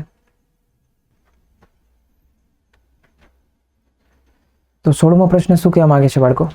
તો 16મો પ્રશ્ન એવું કહેવાય, સમક્ષિતિજ સાથે 45 ડિગ્રીના ખૂણે પદાર્થને પ્રક્ષેપ કરવામાં આવે છે. પ્રક્ષેપ બિંદુ પરથી જોતા ઉચ્ચતમ બિંદુ પર પદાર્થનો એલિવેશનનો કોણ કેટલો હોય છે, બરાબર. યાની કે આપણે એક પ્રક્ષેપને આપણે આ રીતે 45 ડિગ્રી 45 ડિગ્રીથી પ્રક્ષેપ કરવામાં આવે છે આ રીતે, બરાબર. તો જે મહત્તમ બિંદુ, બરાબર, અને આવી રહ્યા, તો આપણે એલિવેશનનો ખૂણો, એલિવેશન ખૂણો અર્થાત આ રીતે. હવે જો આમાં શું છે, 45 ડિગ્રી 45 ડિગ્રી પર જ્યારે બી હોય ને ત્યારે જે અવધિ બને છે આ રીતે, જે અવધિ બનશે, અવધિ, બરાબર, થીટા, આ ટોટલ જે છે થીટા, ઓકે, આ આલ્ફા થઈ ગયું, તો આ પણ આલ્ફા થશે. કેમ? કેમ કે સામેની બાજુ તો સરખી છે, જે બાજુ હોય એના સામેની બાજુના ખૂણાઓ તો સરખા જ હોય. જે માન લો કે આ ઊંચાઈ જેટલી પણ છે, આ ઊંચાઈ h છે, બરાબર, તો એની સામેના બંને બાજુના ખૂણાઓ જે છે એ સરખા જ હોય. કારણ કે પ્રમેય છે, બરાબર, ગણિતમાં કે બે સમાન ખૂણાઓ જે છે એની સામેની બાજુ જો સમાન હોય તો એ ખૂણાઓ પણ સમાન હોય, બરાબર. અને એક રિલેશન પણ છે કે tan આલ્ફા + tan બીટા બરાબર tan થીટા. થીટા જે છે એ પ્રક્ષેપ કોણ છે, આલ્ફા અને બીટા એ જે છે એ એલિવેશન કોણ છે, બરાબર. અહીંયા આલ્ફા અને બીટા સરખા છે, આલ્ફા અને બીટા જે છે એ સરખા છે, બરાબર. એટલે tan આલ્ફા + tan આલ્ફા બરાબર tan થીટા, બરાબર. થીટા બરાબર કેટલું છે? 45 ડિગ્રી. થીટા બરાબર 45 ડિગ્રી. tan 45 કેટલું થાય? 1. tan 45 કેટલું થાય? 1. અહીંયા થઈ જશે 2 tan આલ્ફા, એટલે tan આલ્ફા બરાબર 1/2, એટલે આલ્ફા થઈ જશે tan ઇન્વર્સ 1/2, tan ઇન્વર્સ 1/2, એટલે સી આપણો જવાબ. નેક્સ્ટ પ્રશ્ન આપણે જોઈએ. બે બંદૂકો A અને B અનુક્રમે 1 કિલોમીટર પ્રતિ સેકન્ડ અને 2 કિલોમીટર પ્રતિ સેકન્ડની ઝડપથી જે છે ઝડપથી ગોળીઓ છોડે છે, બરાબર. એક બંદૂક છે એ 1 કિલોમીટર પ્રતિ સેકન્ડથી બધી જ દિશામાં જે ગોળી છોડે છે, અને બીજી જે બંદૂક છે એ 2 કિલોમીટર પ્રતિ સેકન્ડથી ગોળીઓ છોડે છે, બરાબર. તો આ ગોળી વડે અંતરાતા મહત્તમ વિસ્તારનો ગુણોત્તર જોઈએ છે. એટલે આ એક બંદૂક છે, અહીંથી જ ગોળી નીકળે છે V1 ઝડપથી, બરાબર. તો આટલી અવધિ સુધી મતલબ એ જાય છે આ રીતે 360 ડિગ્રી. એટલે જે આવરેલ જે ક્ષેત્રફળ છે એ આપણે શોધવાનું છે, બરાબર. તો ક્ષેત્રફળ એટલે પાઈ × r² થઈ જાય. હવે પહેલાં તો અવધિની વાત કરીએ તો r બરાબર u² sin 2 થીટા બાય જી. અને આમ કીધું છે કે મહત્તમ ક્ષેત્રફળ આપણે જે છે મહત્તમ વિસ્તાર મહત્તમ ક્ષેત્રફળ જોઈએ છે મહત્તમ માટે, તો અવધિ પણ મહત્તમ હોવી જોઈએ. અવધિ મહત્તમ હોય એની માટે શું છે તો કે થીટા જે છે એ 45 ડિગ્રી હોવો પડશે. એટલે અવધિ કેટલી થઈ જશે તો કે u square by g into sine 90. Sine 90 એક થઈ જાય યુ સ્ક્વેર બાય જી. આ શું થઈ ગયું આર થઈ ગયું બરાબર. એટલે જે આપણો ક્ષેત્રફળ છે એ થઈ ગયો pi into U square by G નો વર્ગ. એટલે એ બરાબર પાઈના છેદમાં જી સ્ક્વેર ઇન્ટુ યુની ઘાત 4 બરાબર. એટલે આ જે એ છે એ જે છે એ યુની ઘાત 4ના સમપ્રમાણમાં છે. જો એ 1 હોય તો યુ 1 હોય.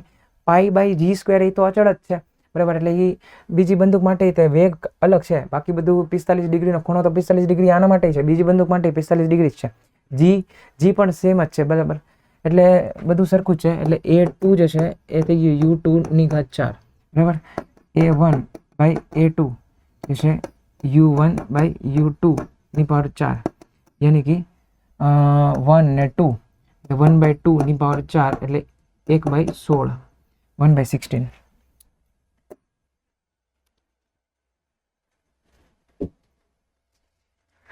નેક્સ્ટ પ્રશ્ન આપણે જોઈએ. જમીન પર રહેલા માણસને ફૂડ પેકેટ આપવામાં આવે છે અને h ઊંચાઈએ સમક્ષિતિજ દિશામાં v વેગથી એક હેલિકોપ્ટર જે છે એમાંથી એક ફૂડ પેકેટને ડ્રોપ કરવામાં આવે છે અને માણસ સુધી પહોંચે છે બરાબર. ફૂડ પેકેટને મૂકવામાં આવે અને હેલિકોપ્ટરને માણસથી કેટલા અંતરે હોવું જોઈએ. અચ્છા, તો એક હેલિકોપ્ટરને આપણે પેલા દોરી લઈએ.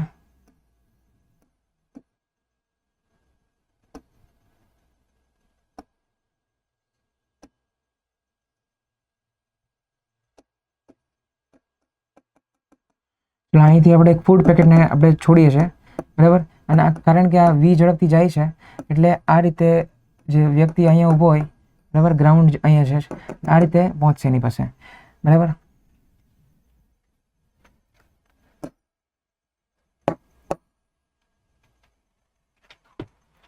Done, clear, okay. હવે આ ઊંચાઈ જે છે એ h આપેલી છે અને વીટી એટલે આ વી તો અચળ જ હોવાનું છે. વી જે છે એ હરેક જગ્યાએ અચળ હોવાનું છે. વી જે છે વેગ એ તો અચળ જ રહેવાનું છે ફૂડ પેકેટનો બરાબર. એટલે આટલું અંતર કેટલું થાય તો કે વી ઇન્ટુ ટી એટલે ટી એટલે 2h બાય જી બરાબર. આ અવધિ થઈ ગઈ બરાબર. ઊંચાઈ પરથી જ્યારે આપણે પ્રક્ષેપ કરીએ કોઈ પણ વસ્તુને ત્યારે જે અવધિનું સૂત્ર છે એ શું છે વી ઇન્ટુ સમય. સમય કેટલો તો કે 2h બાય જીનું વર્ગમૂળ બરાબર.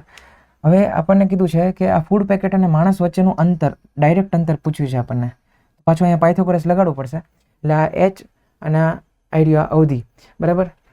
તો પાયથાગોરસ લગાડીએ આપણે એને x માની લઈએ બરાબર. તો x સ્ક્વેર બરાબર h સ્ક્વેર અને r સ્ક્વેર. r સ્ક્વેર એટલે અવધિનો વર્ગ. આ જે અવધિ છે રેન્જ બરાબર. તો અહીંથી આપણને x સ્ક્વેર મળી જશે અને x સ્ક્વેર એટલે h સ્ક્વેરના છેદમાં અને plus V square into 2h by G વર્ગમૂળ હટી ગયું એટલે એક્સ સ્ક્વેર બરાબર h square plus 2h V square છે જી. એટલે x મળી જશે અંડર રૂટમાં 2h વી સ્ક્વેર છે જી પ્લસ h સ્ક્વેર. આ આપણો જવાબ. ક્લિયર? 2h વી સ્ક્વેર છે જી પ્લસ h સ્ક્વેર. એટલે જે સી ઓપ્શન છે એ આપણો જવાબ આવશે. 1 kg દળને દોરી વડે બાંધીને લટકાવવામાં આવે છે. 1 kg દળ છે અને દોરીને આ રીતે લટકાવવામાં આવે છે બરાબર. અને એને 4.5 મીટર પ્રતિ સેકન્ડથી ઉપર તરફ પ્રવેગિત કરવામાં આવે છે. જો ઉપર તરફ પ્રવેગિત કરવામાં આવે તો જે તણાવ બળ છે એ વધારે હશે mg કરતાં. તો આપણે એને T1 માની લઈએ. અને બીજા કેસમાં વાત કરીએ બરાબર, તો તણાવ બળ ઉપર T2 લાગે છે અને mg નીચે લાગે છે અને નીચે પ્રવેગિત ગતિ કરે છે 4.9થી બરાબર. નીચે તરફ પ્રવેગિત ગતિ કરે છે 4.9થી. પહેલા કેસમાં ઉપર તરફ ગતિ કરે છે, બીજા કેસમાં નીચે તરફ ગતિ કરે છે. બંને કેસમાં બંને અવસ્થામાં આપણે તણાવનો ગુણોત્તર આપણે લેવાનો છે બરાબર. બળ સમીકરણ લખીએ અને સોલ્વ કરીએ એટલે આપણને ગુણોત્તર મળી જશે બરાબર. આ કેસમાં T1 માઇનસ mg બરાબર ma થઈ જશે બરાબર. T1 માઇનસ mg, m કેટલું છે 1, g કેટલું છે 9.8 બરાબર m ઇન્ટુ a 4.9 એટલે T1 થઈ જશે 4.9 પ્લસ 9.8 .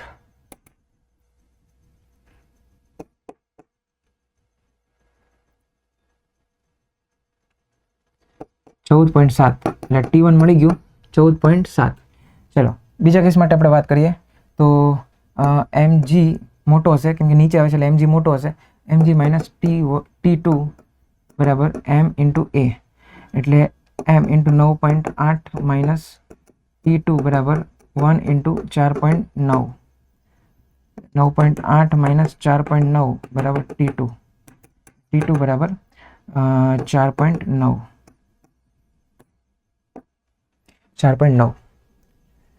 બંનેનો ગુણોત્તર લઈએ આપણે, જે આપણે કીધું છે કે બંનેનો ગુણોત્તર લેવાનો. T1 ના છેદમાં T2 બરાબર 14.7 અને 4.9 એટલે 147/49 લગભગ 3:1 3:1.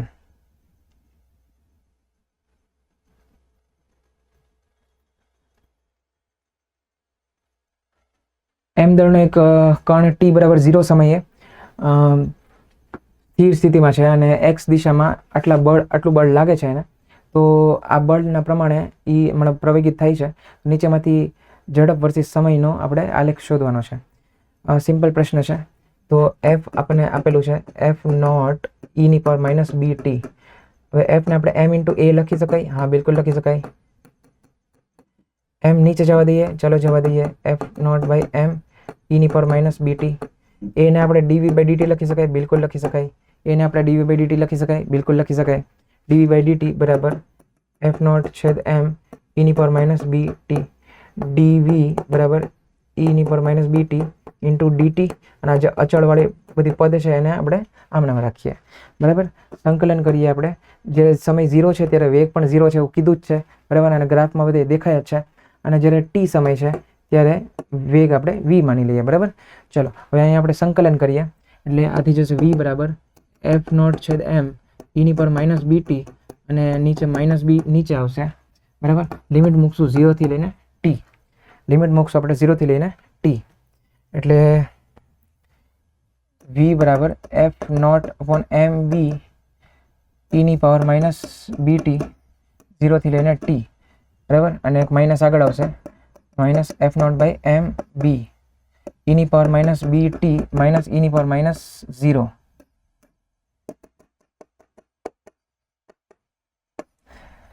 e⁻ bt માઇનસ 1 કેમ કે e⁻ 0 એટલે 1 થાય.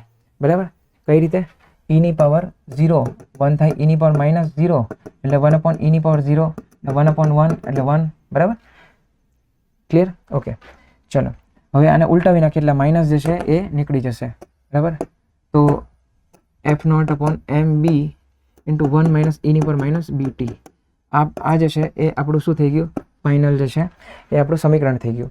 હવે મિત્રો આમાં કેવું છે કે જે આલેખ હંમેશા આપેલો હોય ને તો હંમેશા આપણે ટીની બે વેલ્યુ લેવાની. ટી બરાબર 0 લેવાનો, ટી બરાબર અનંત લેવાનો, અને એ બંને માટે આપણે વેગ ચેક કરી લેવાનો, અને પછી આપણને આલેખનો આઈડિયા આવી જાય કે કઈ રીતે આપણે આમાં આગળ વધવું. બરાબર, તો પહેલા આપણે શું કરશું? તો આપણે ટી બરાબર 0 લઈ લઈએ તો v મળશે f naught upon m b 1 minus e⁻ એટલે f naught upon m b into 1 minus 1/e⁻0 1 એટલે v0 થઈ જશે. ડન. v કેટલું થઈ જશે? 0. t0 હોય તો v0. ઓકે, અને યદિ t બરાબર અનંત હોય તો v કેટલું થઈ જશે? f naught upon m b 1/e⁻∞. f naught upon m b 1 minus 1/e⁻∞. f naught upon m b 1/1/∞. 0 એટલે આ થઈ જશે f naught upon m b f naught. હવે f નોટ અચળ છે? હા અચળ છે. m અચળ છે? દળ તો અચળ જ હોય ને સર. b અચળ છે? હા અચળાંક છે. તો વેગ જે છે એ અનંત સમય પર અચળ બની જાય છે. વેગ શું છે? અચળ બની જાય છે. બરાબર, અચળ એટલે કે અનંત સમય પર વેગ અચળ થઈ જાય છે, અને શૂન્ય સમય પર જે છે એ વેગ પણ શૂન્ય જ છે, ઝડપ. બરાબર, તો અહીંયા વાત કરીએ તો અમુક સમય પછી આ જે ઝડપ ઘટે છે એટલે આ તો ખોટી વાત થઈ ગઈ. આ અહીંયા પણ ઘટે છે, ખોટી વાત થઈ ગઈ. અમુક સમય પછી અચળ થઈ જાય છે એટલે આ બંને સાચા જવાબ છે. હવે આ કેસમાંથી આપણે વાત કરીએ તો અહીંયા f b ના છેદમાં m અને f નોટ છેદ m b. આપણો જે જવાબ શું આવ્યો છે?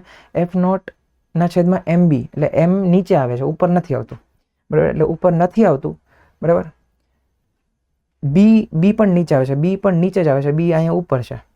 જો આપણો બી નીચે છે અને અહીંયા બી જે છે એ ઉપર છે, એટલે આ જે છે ખોટો જવાબ થઈ ગયો. આ 3 એ 3 ખોટા છે અને આ સાચો જવાબ છે.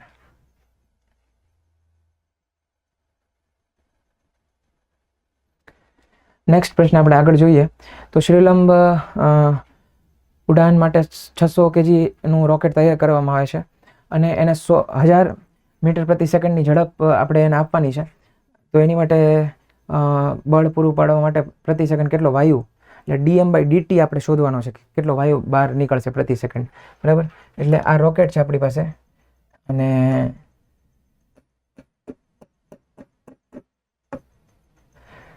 1000 મીટર પ્રતિ સેકન્ડ, ઓકે. અને 600 kg 600 kg તો 600 kg જે છે એ રોકેટ છે, બરાબર. અને તો આ રોકેટને ઉપર થ્રસ્ટ બળ લાગશે અને નીચે જે છે નીચે mg લાગશે. હવે આપણે રોકેટને ખાલી લિફ્ટ અપ કરવાનું છે, ઉંચકવાનું છે, ખાલી જસ્ટ ઉંચકવા માટે જરૂરી બળ, બરાબર. એવું નથી કે આને પ્રવેગિત કરાવી દેવાનું છે, સિર્ફ ઉંચકવાનું છે, બરાબર. તો આપણે સિમ્પલ આપણે લઈ શકીએ કે ft ને mg બંને સરખા હોવા જોઈએ કમસે કમ. આમ તો ft જે છે એ મોટું જ હોવું જોઈએ પણ કમસે કમ mg ની જેટલું તો હોવું જોઈએ કમસે કમ. એટલે ft આપણે mg ની બરાબર લઈ લઈએ. ft એટલે થ્રસ્ટ બળની ફોર્મ્યુલા શું છે? ફોર્મ્યુલા બિલકુલ યાદ હોવી જોઈએ. તો v/dt બરાબર mg, બરાબર. તો v થઈ જશે, સોરી, dm/dt આપણે જોઈએ છે એટલે dm/dt બરાબર 1/v ઇન્ટુ mg. ચલો m કેટલું છે? m કેટલું આપેલું છે? 600 ઇન્ટુ g અને v કેટલું છે? 1000. 3 0 ઉડી ગયા એટલે 6 મળશે. એટલે dm/dt જે છે એ 6 આપણો જવાબ.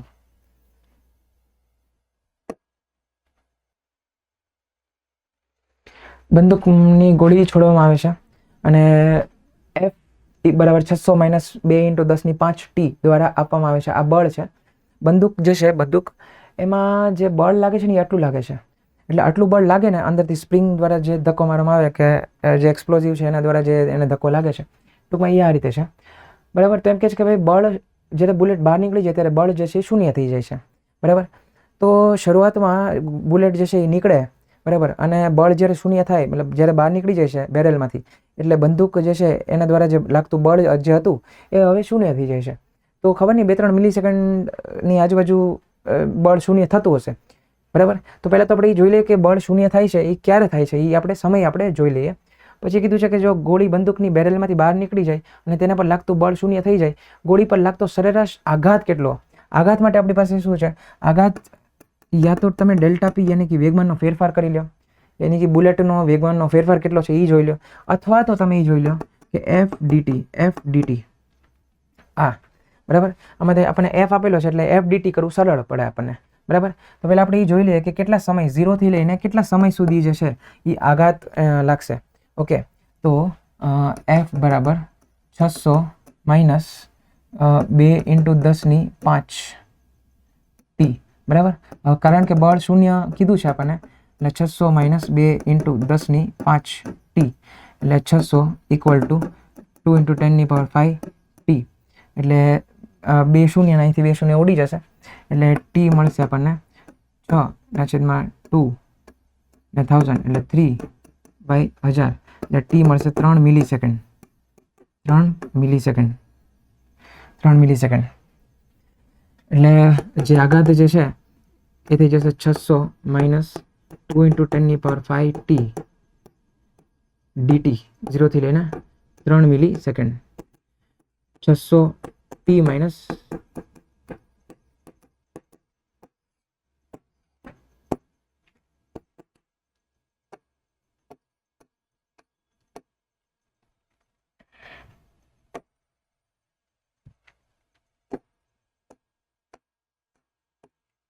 બરાબર. તો અહીંથી આપણે ગણિત કરવાનું છે. મેં સંકલન કર્યું આનું અને આ રીતે આપણને સમીકરણ મળ્યું છે. હવે આપણે એનું આઘાત ફાઇન્ડ કરીએ આપણે એકવાર. 600 એકવાર 3 અને એકવાર 0, એકવાર 3 ને એકવાર 0 એકવાર 3 મૂકશો, એકવાર ઉપરની લિમિટ મૂકશો, એકવાર નીચેની લિમિટ મૂકશો, બરાબર. 600 ઇન્ટુ 2 ઇન્ટુ 10⁵, 2 ને 2 કેન્સલ, 10⁵, 10⁵ ટી સ્ક્વેર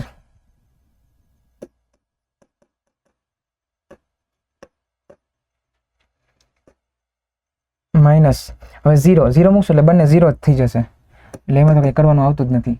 એટલે આઈ બરાબર આ 2 0 ઉડી જશે એટલે 1.8 થઈ ગયું, 2 0 ઉડી ગયા, 6 3 18, 18/10 એટલે 1.8 માઇનસ 0.9, નહીં તો 0 છે એટલે 0.9 kg મીટર પ્રતિ સેકન્ડ, બરાબર. એટલે આપણો જે આઘાત લાગશે, જે બુલેટને જે આઘાત લાગશે એ 0.9 kg મીટર પ્રતિ સેકન્ડ આવવો જોઈએ. તો 0.9 આપણો જવાબ સી.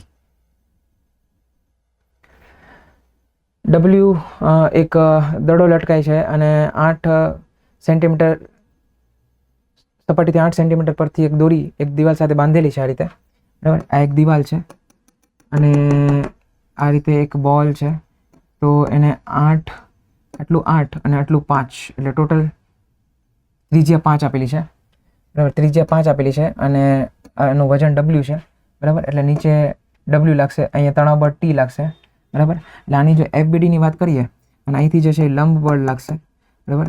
આ ટી લાગશે આ રીતે, અને આ 5 છે, અહીંયા પણ 5 છે, ત્રિજ્યાની 5 છે, કીધેલું જ છે અહીંયા, બરાબર.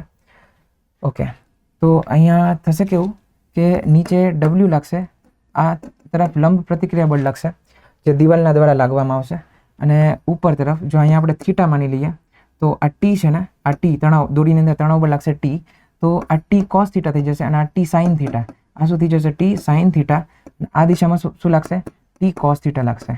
થીટાની બાજુવાળો જે ઘટક છે એ ટી કોસ થીટા હોય, બરાબર. એટલે ટી કોસ થીટા લાગશે, એટલે આ બાજુ જે છે એ શું લાગશે ટી કોસ થીટા, અને જે ઉપર લાગશે એ ટી સાઇન થીટા લાગશે, બરાબર. હવે આપણે શું શોધવાનું છે તો કે આપણે દોરીમાં તણાવ કેટલો હશે, દોરીમાં તણાવ કેટલો હશે, એટલે કાં તો ટી કોસ થીટા બરાબર એન કરી નાખો, કાં તો ટી સાઇન થીટા બરાબર ડબલ્યુ કરી લ્યો, બરાબર. અહીંયા આપણે વાત કરીએ તો અહીંયા આપણી પાસે એક ત્રિકોણ બને છે આ રીતે, કે આ 5 છે અને આ 13 છે, એટલે આ 12 હોવાનું, ટ્રિપલેટ છે, 12 5 એટલે 13, બરાબર. 144 + 25 એટલે 169 આવશે જ, બરાબર. પાયથાગોરસ લગાવશો એટલે બરાબર, એટલે તમને 12 5 ને 13 ટ્રિપલેટ છે જ, પાયથાગોરસના નિયમ પ્રમાણે આપણને ખબર જ છે, બરાબર.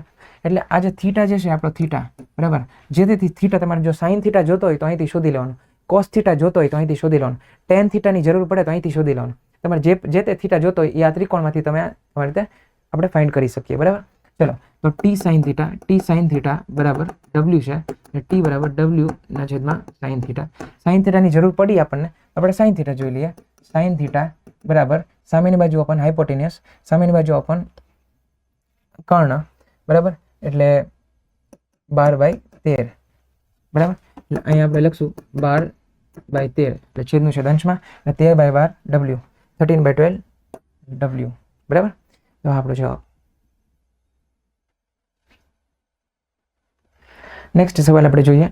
એક થીટા કોણને ઘર્ષણ રહિત ઢાળ પર એમ દળને એક બ્લોક મૂકવામાં આવે છે. એક થીટા દેખો આ રીતે થીટા ખૂણે એક ઢાળ ઉપર એક બ્લોકને મૂકવામાં આવે છે, બરાબર. અને એનું દળ એમ છે, ઓકે. અને પ્રવેગ કંઈક એ આપવામાં આવે છે, બરાબર. જો એ જેટલો પ્રવેગ આપણે આ ઢાળ જે છે ને એ પ્રવેગ આપી દઈએ, બરાબર, તો જેથી ઢાળ પર સરકે નહીં, આ બ્લોક જે છે એ ઢાળ પર સરકે નહીં, તો ઢાળ દ્વારા બ્લોક પર કેટલું બળ લાગશે, ઢાળ દ્વારા કેટલું બ્લોક પર લાગશે. જો ગુરુત્વાકર્ષણ બળ જે છે એ mg એ તો પૃથ્વી લગાડે છે, ઢાળ તો લગાડતું નથી. ઢાળ દ્વારા બ્લોકને કયું બળ લાગે છે તો કે સિર્ફ और सिर्फ લંબ બળ લાગે છે, બરાબર. સિર્ફ और सिर्फ લંબ બળ લાગે છે. હવે યદિ આને સ્થિર રહેવું હોય, બરાબર, જો આ બ્લોકને સ્થિર રહેવું હોય, જો આ બ્લોક જે છે એને સ્થિર રહેવું હોય તો કેવું છે કે આ એ છે અને આ થીટા, તો આ પણ થીટા, એટલે આ થઈ જશે એ કોસ થીટા, બરાબર, અને આ થઈ જશે એ સાઇન થીટા, બરાબર. તો આ એ કોસ થીટા જે છે એ જી સાઇન થીટાનો ઘટકનું કામ કરે છે. આ જે એ કોસ થીટા છે એ જી સાઇન થીટાની દિશામાં છે, એ કોસ થીટા, બરાબર. જો આ જી સાઇન થીટાની બરાબર હોય ને તો જે બ્લોક છે એ ઢાળની સાપેક્ષમાં ગતિ નહીં કરે, બરાબર. એટલે એ આપણને શું મળશે? જી ટેન થીટા, બરાબર. કોસ નીચે જાય, જી ટેન થીટા. હવે તમે એક વસ્તુ સમજો દોસ્ત, વસ્તુ સમજો કે જે એન છે, બરાબર, એન, હવે આ થીટા મળી ગયું, તો ધ્યાન આપો, આ થીટા. હવે તમને આ રીતે, यदि તમારી પાસે આ થીટા હોય, આ થીટા, તો આ થીટા હોય, બરાબર, આ થીટા ના થીટા, તો આઈડિયા કેટલું થાય? 90 માઇનસ થીટા. જો આ 90 માઇનસ થીટા થાય તો 100%ની વાત છે કે આ થીટા થાય, બરાબર.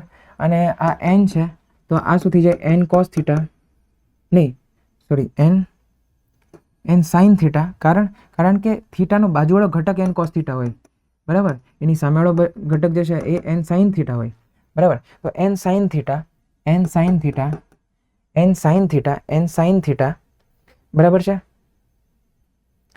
અને એન કોસ થીટા. તો આ એન સાઇન થીટા છે ને એ દિશામાં પ્રવેગ લાગે છે. એટલે તમારે જોવું હોય તો જો આ એન સાઇન થીટા જે છે ને, એન સાઇન થીટા એ એમ ઇન્ટુ એ લગાડે છે. એન સાઇન થીટા એમને એમ રાખીએ, એમને એમ રાખીએ, એને આપણે મૂકી દઈએ જી ટેન થીટા, એટલે સાઇનના છેદમાં કોસ. સાઇન સાઇન કેન્સલ, એટલે એન થઈ જશે એમ જી ના છેદમાં કોસ થીટા. આ આપણો જવાબ હોવો જોઈએ, એમ જી ના છેદમાં કોસ થીટા.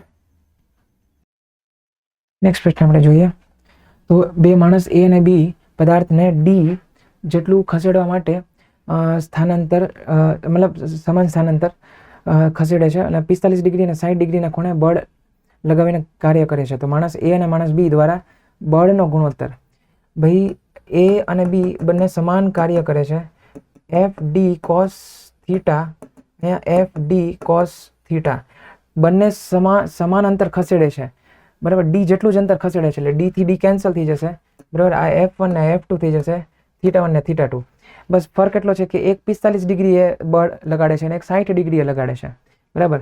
એટલે F1 ડી તો કપાઈ જશે અને કોસ કેટલો તો 45, કોસ 45, અને F2 અને કોસ 60, એટલે અહીંયા F1 1/√2, F2 કોસ 60 એટલે 1/2, F1 ના છેદમાં F2 એટલે આ થઈ જશે 1/√2.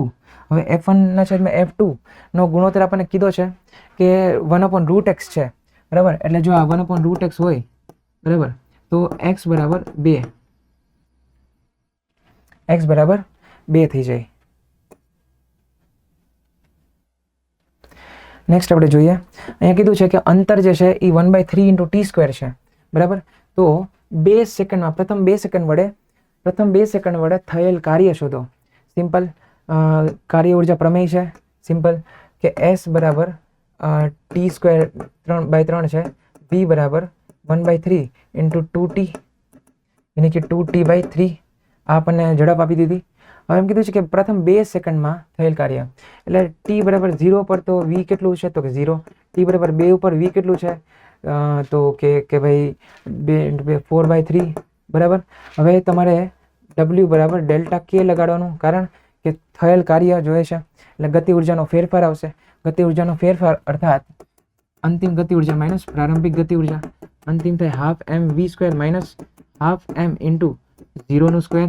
શરૂઆતમાં તો 0 હતી એટલે 0 રાખી દીધું મેં. અંતિમ જે છે એ કેસમાં હાફ ઇન્ટુ દળ કેટલું છે? દળ કેટલું છે? 3 કિલોગ્રામ, ઇન્ટુ v² કેટલું છે? 4/3 નો વર્ગ. 4/3 નો વર્ગ કેટલો થાય? 4/3 નો વર્ગ કેટલો થાય? 16/9, બરાબર. આનું ગણિત કરશો એટલે 8/3 જૂલ આવશે. 8/3.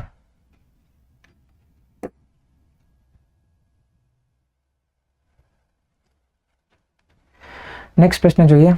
સમક્ષિતિજ ઘર્ષણ રહિત સપાટી પર 40 મીટર પ્રતિ સેકન્ડના વેગથી ગતિ કરતો એક બ્લોક બે સમાન ભાગમાં વિભાજિત થઈ જાય છે, બરાબર. આ એક બ્લોક છે અને જે છે એ 40 મીટર પ્રતિ સેકન્ડથી ગતિ કરતો હતો અને m દળ હતું. અચાનક કેવું થાય છે કે બે એના ટુકડા થઈ જાય છે, એના બે અચાનક ટુકડા થઈ જાય છે અને એક ટુકડો મતલબ m/2 બે સમાન ભાગમાં મતલબ એ આમ બ્લાસ્ટ થઈ જાય છે, બરાબર. હવે એક ટુકડો જે છે એ 60 મીટરની ઝડપથી જાય છે આગળ, 60 મીટર પ્રતિ સેકન્ડની ઝડપથી જાય છે.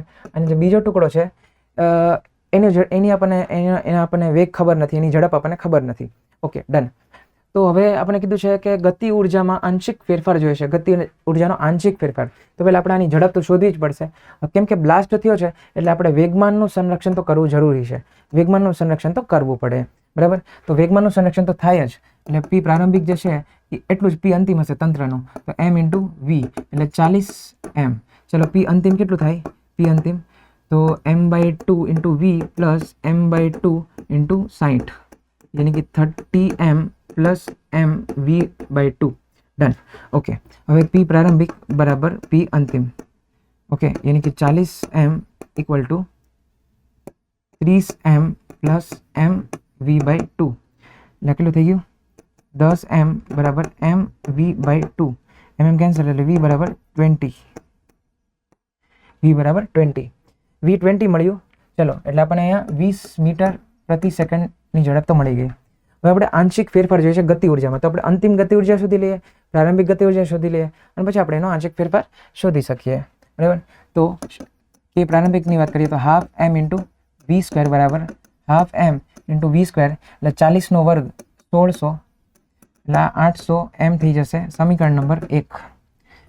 કે અંતિમની વાત કરીએ તો half into m/2 into V square, વીની વાત કરીએ એક 60 છે ને એક 20 છે, બંનેનો આપણે સરવાળો જ કરવાનો છે.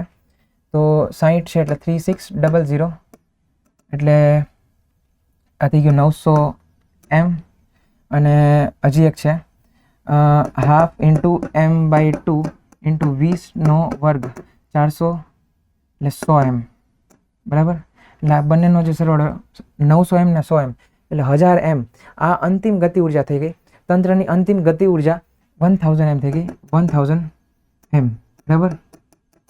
2 ડન, ક્લિયર.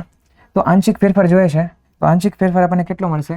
તો ડેલ્ટા કે બાય કે એટલે કે અંતિમ માઇનસ કે પ્રારંભિક અપોન કે પ્રારંભિક ગુણ્યા આંશિક ફેરફાર ને ટકાવારી નથી જોતી, ગુણ્યા 100 નથી કરવાનું, બરાબર. ચલો કે અંતિમ કેટલું છે? કે અંતિમ કેટલું મળ્યું? તો કે 1000 એમ મળ્યું માઇનસ કે પ્રારંભિક કેટલું મળ્યું છે? કે પ્રારંભિક કેટલું મળ્યું છે આપણને? 800. તો 800 એમ ના છેદમાં 800 એમ, એમ કેન્સલ, ઉપર 200 અપોન 800 એટલે 1/4, 1/4 મળશે. હવે આજે આંશિક ફેરફાર આપણને 1/4 મળ્યો છે. હવે પ્રશ્નમાં શું કીધું છે?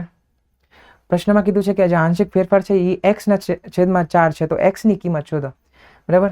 એટલે જે આંશિક ફેરફાર એ લોકો કીધું છે કે x/4 એટલે x/4 બરાબર 1/4, 4 કેન્સલ એટલે x બરાબર 1. તો x બરાબર 1 આપણો જવાબ.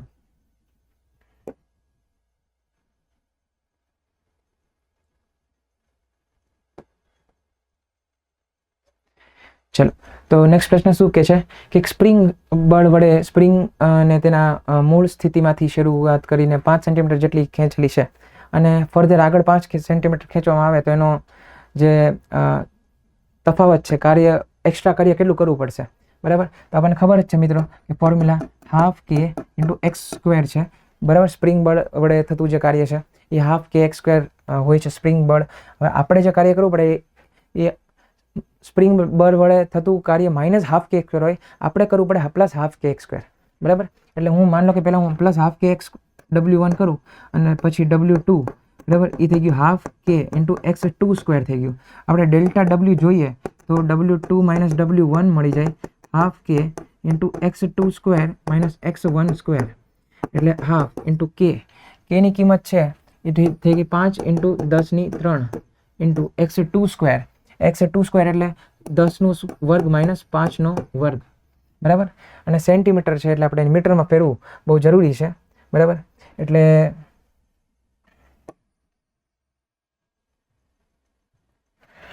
દસ સેન્ટીમીટર x2 જે છે, બરાબર, એ 10 સેન્ટીમીટર છે એટલે 0.1 મીટર થાય અને x1 જે છે એ 5 સેન્ટીમીટર છે એટલે 0.05 મીટર થાય, બરાબર. એટલે 0.1 સ્ક્વેર ને 0.05 નો સ્ક્વેર એટલે હાફ ઇન્ટુ 5000 આ થઈ જશે. અને આપણે ગણિત કરવું હોય તો 1/100 લખાય અને 25 બાય આ રીતે. અહીંયા 2 મિનિટ ઘટે છે એટલે અહીંયા ઉપર 100 આપી દઈએ. 100 - 25. આનું મેથ્સ ગણિત કરું છું એટલે સિમ્પલ ગણિત આપણે કરીએ તો ડેલ્ટા ડબલ્યુ બરાબર 5000/2 અને અહીંયા 10,000 આવે છે નીચે અને ઉપર 75 આવે છે ઉપર. 5000 10,000 એટલે આ 2 એટલે 75/4 75/4 75/4 75/4 આપણે 4 કરવું હોય 75 છે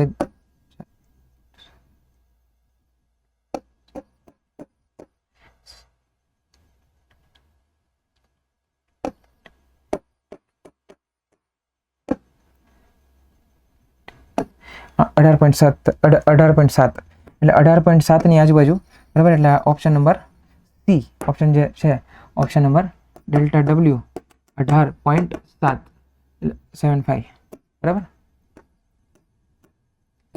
ડેલ્ટા ડબલ્યુ 18.75 ડન. નેક્સ્ટ પ્રશ્ન, ઘર્ષણરહિત પાટા પર h ઊંચાઈથી એક વસ્તુ જે છે એને છોડવામાં આવે છે અને અહીંથી જે છે એ કમ્પ્લીટ વર્તુળાકાર ગતિ કરે છે. કમ્પ્લીટ વર્તુળાકાર ગતિ કરે બરાબર છે. આ રીતે જોઈએ આવતું એને કમ્પ્લીટ વર્તુળાકાર ગતિ કરતો હોય બરાબર છે. તો અહીંયા એની જે ઝડપ હોય એને √5g × r હોવું પડે તો જ એ કમ્પ્લીટ વર્તુળાકાર ગતિ થાય, બાકી થાય જ નહીં બરાબર છે. એટલે અહીંયા આપણે કેટલી ઊંચાઈ છે તો કે h બરાબર. આ રીતે ડન. ઓકે, h ઊંચાઈથી આમ છૂટો મૂક્યો છે એટલે અહીંથી √5gr. ઓકે, હવે આપણે શું શોધવાનું છે તો કે જોઈએ આ રીતે અડધું વર્તુળ પૂરું કરે આ રીતે બી સુધી. ડન. તો કમસે કમ આ ઊંચાઈ h કોના બરાબર હશે? ઓકે, તો અહીંથી √5gr એની ઝડપ છે એટલે આપણે એ અને બી ઉપર આપણે ઉર્જાનું સંરક્ષણ આપણે કરી લઈએ. તો mgh બરાબર ½ m × v² + 0, સ્થિતિ ઉર્જા 0, ગતિ ઉર્જા ½ mv² બરાબર. અને જે r છે એ થઈ જશે d. r જે છે r કેટલું થાય? ત્રિજ્યા જે છે એ વ્યાસનું અડધું થાય બરાબર. Okay done. તો m કેન્સલ, g h તો આપણે શોધવાનું છે, બરાબર. ઓકે, તો gh બરાબર ½ × 5gr. r ને મારે d/2 મૂકવાનું છે અહીંયા એટલે h બરાબર 5/2 gg કેન્સલ અને r ની જગ્યાએ d/2 એટલે 5/4d 5/4d. આ 3/2 નહીં આવે, ખાલી d નહીં આવે, 7/5 નહીં આવે, 5/4d આવશે એટલે c આપણો જવાબ આવશે. નેક્સ્ટ પ્રશ્ન આપણે જોઈએ. છેલ્લો પ્રશ્ન છે કે એક m દળવાળા સ્થિર પદાર્થને પ્રવેગ આપતા t સમયમાં v જેટલો પ્રવેગ પ્રાપ્ત થાય છે અને સમયના પદમાં પદાર્થને મળતો તાત્કાલિક પાવર p બરાબર f × v, v બરાબર u + a t. તો t સમય માટે તો મતલબ શરૂઆતમાં u 0 હતું એટલે જે પ્રાપ્ત વેગ છે એ v મળી ગયો a × t બરાબર. એટલે a શું મળ્યો? v / t મળ્યો. ડન. ઓકે, હવે માનો t સમય સુધી આપણે એને ધક્કો મારે જ રાખીએ તો p બરાબર m × a બરાબર × v બરાબર. હવે m × a, v શું થાય તો કે u + a t. u કેટલું છે તો કે 0 અને t. Okay done, clear. ma² t આપણો જવાબ. હવે અહીં ઓપ્શન શું આપેલું છે? કેપિટલ T આપેલો છે એટલે આપણે પ્રવેગ જે છે પ્રવેગ નથી, ક્યાંય પ્રવેગ નથી એટલે પ્રવેગને આપણે આમાં મૂકવો પડશે બરાબર. તો m × v² / t² × t બરાબર. એટલે આ આપણો જવાબ છે. નીચે 2 નથી એટલે આ ખોટું થઈ ગયું. અહીંયા પણ નીચે 2 છે એ ખોટું થઈ ગયું. અહીંયા mv² / t², અહીંયા સમય છે તો અહીં સમયનો વર્ગ છે એટલે આ ખોટું થઈ ગયું. અહીંયા mv² છે, નીચે t² છે, અહીંયા t એટલે આ સાચું થઈ ગયું. ડન. તો 30માં એ આવશે. તો મિત્રો આશા રાખું છું કે તમારા આન્સર્સ મારા આન્સર સાથે મેચ થયા હશે અને જો તમારા જવાબ મારા જવાબ સાથે મેચ થયા હશે તો 100% તમારા ફૂલ માર્ક્સ આવશે બરાબર છે. આમાં કોઈ પણ મિસ્ટેક, કોઈ પણ એરર નથી બરાબર. બિલકુલ એરરલેસ પેપર છે, બિલકુલ કોઈ પણ જાતની એરર નથી બરાબર છે. તો આ જ આન્સર જે છે એ બધા સત્ય છે, સાચા છે, ટ્રુ છે આશા રાખું છું તમારું પેપર બહુ સારું ગયું હશે અને આન્સર મેચ સારા માર્ક્સ આવશે. All the best. ચાલો, તો આજે આપણે કેમિસ્ટ્રીનું પેટેક્સનું સોલ્યુશન કરીએ છીએ. જે પેપર હતું તમારું એનો પહેલો પ્રશ્ન છે, નીચેના પૈકી કોણ મહત્તમ સંખ્યામાં અણુ ધરાવે છે? બેટા, મહત્તમ સંખ્યામાં અણુ કેવી રીતે આપણે જોઈશું? તો કે અણુ આપણને ક્યાંથી મળે? તો કે મોલ પરથી મળે. ક્યાંથી મળે બેટા? મોલ પરથી મળે. તો મોલ પરથી આપણને ખ્યાલ આવે કે અણુ કેટલા હશે, બરાબર? કારણ કે એક મોલની અંદર કેટલા અણુ હોય? એવોગેડ્રો આંક જેટલા હોય. ચાલો, તો સૌથી પહેલાં તો બધાના મોલ કાઢી લઈએ. તો 7 ગ્રામ N2 છે, તો 7 ગ્રામ N2 ના મોલ કેટલા થઈ જશે? 0.5. 2 ગ્રામ H2 છે, તો 2 ગ્રામ H2 ના મોલ કેટલા થઈ જશે? 1. 16 ગ્રામ NO2, NO2 એટલે નાઇટ્રોજન, બરાબર છે, અને નાઇટ્રોજનનું 14, ઓક્સિજનનું 16 દુ 32.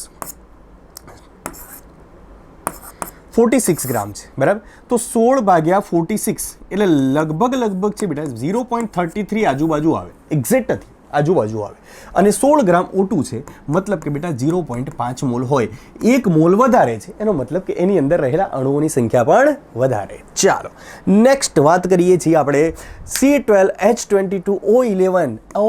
આ તો બેટા સુક્રોઝ છે, બરાબર છે. તેના 34.2 ગ્રામ નમૂનામાં કેટલા મોલ કાર્બન પરમાણુ હાજર છે એવું કહેવાય છે. ચાલો, તો સૌથી પહેલાં તો આપણે મોલ શોધીશું, બરાબર? તો મોલ બરાબર શું થઈ જાય બેટા? આપેલ દળ ના છેદમાં મોલર દળ. આપેલ દળ ના છેદમાં મોલર દળ. ક્લિયર છે? હવે આપણને આ મોલ મળી ગયા, બરાબર? હવે એ મોલની અંદર આપણને શું પૂછ્યું છે? કેટલા મોલ કાર્બન પરમાણુ હાજર છે? મતલબ કે આપણને અહીંથી જ સીધો આન્સર આપવાનો છે. તો એક અણુ જે છે એ એક અણુની અંદર કેટલા કાર્બન પરમાણુ હોય છે? 12 હોય છે. એક અણુની અંદર કેટલા પરમાણુ હોય છે? 12 હોય છે. તો ગુણ્યા 12. આ થઈ ગયો આપણો આન્સર. ક્લિયર છે? આન્સર થઈ જશે આપણો, આ હશે 0.1 અને 1.2, એટલે આપણો આન્સર શું થઈ જશે? સેકન્ડનો સી, બરાબર છે. ચાલો, આગળ વાત કરીએ છીએ. નેક્સ્ટ પ્રશ્ન છે આપણો, જુઓ બેટા.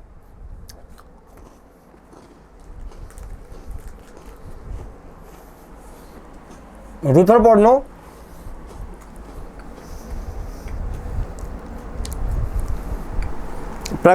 પ્રકીર્ણન પ્રયોગ કોના કદ સાથે સંબંધિત છે? તો કે બેટા ન્યુક્લિયસ. ક્લિયર છે?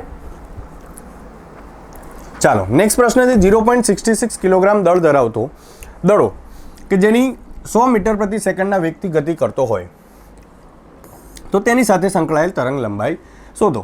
તો બેટા શું કરીશું? લેમ્ડા બરાબર H/mv. એચની કિંમત કેટલી છે? 6.6 ગુણ્યા 10⁻⁴.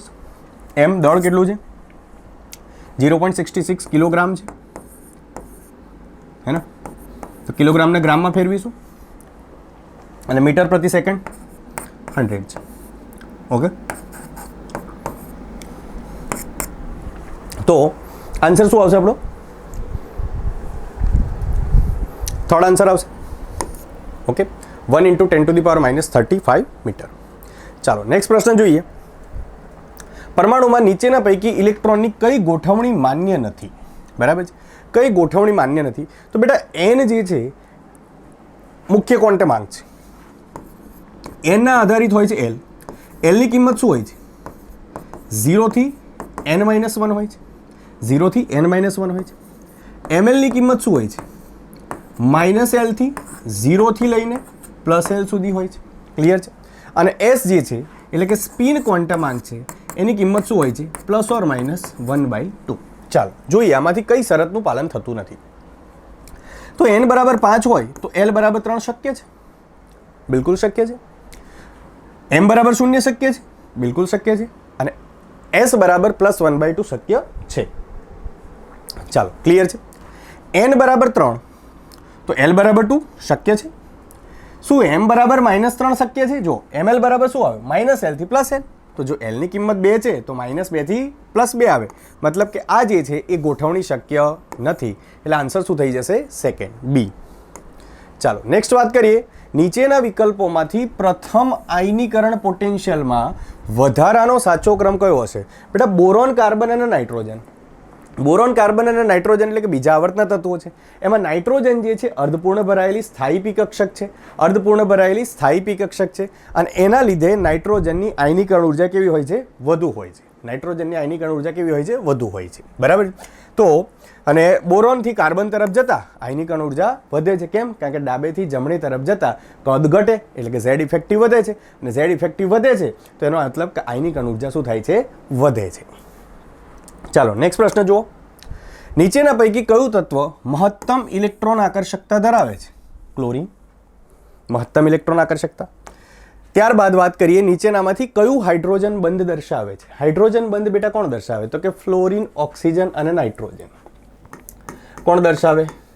ફ્લોરિન, ઓક્સિજન અને નાઇટ્રોજન જે છે એ આપણને હાઇડ્રોજન બંધ દર્શાવે.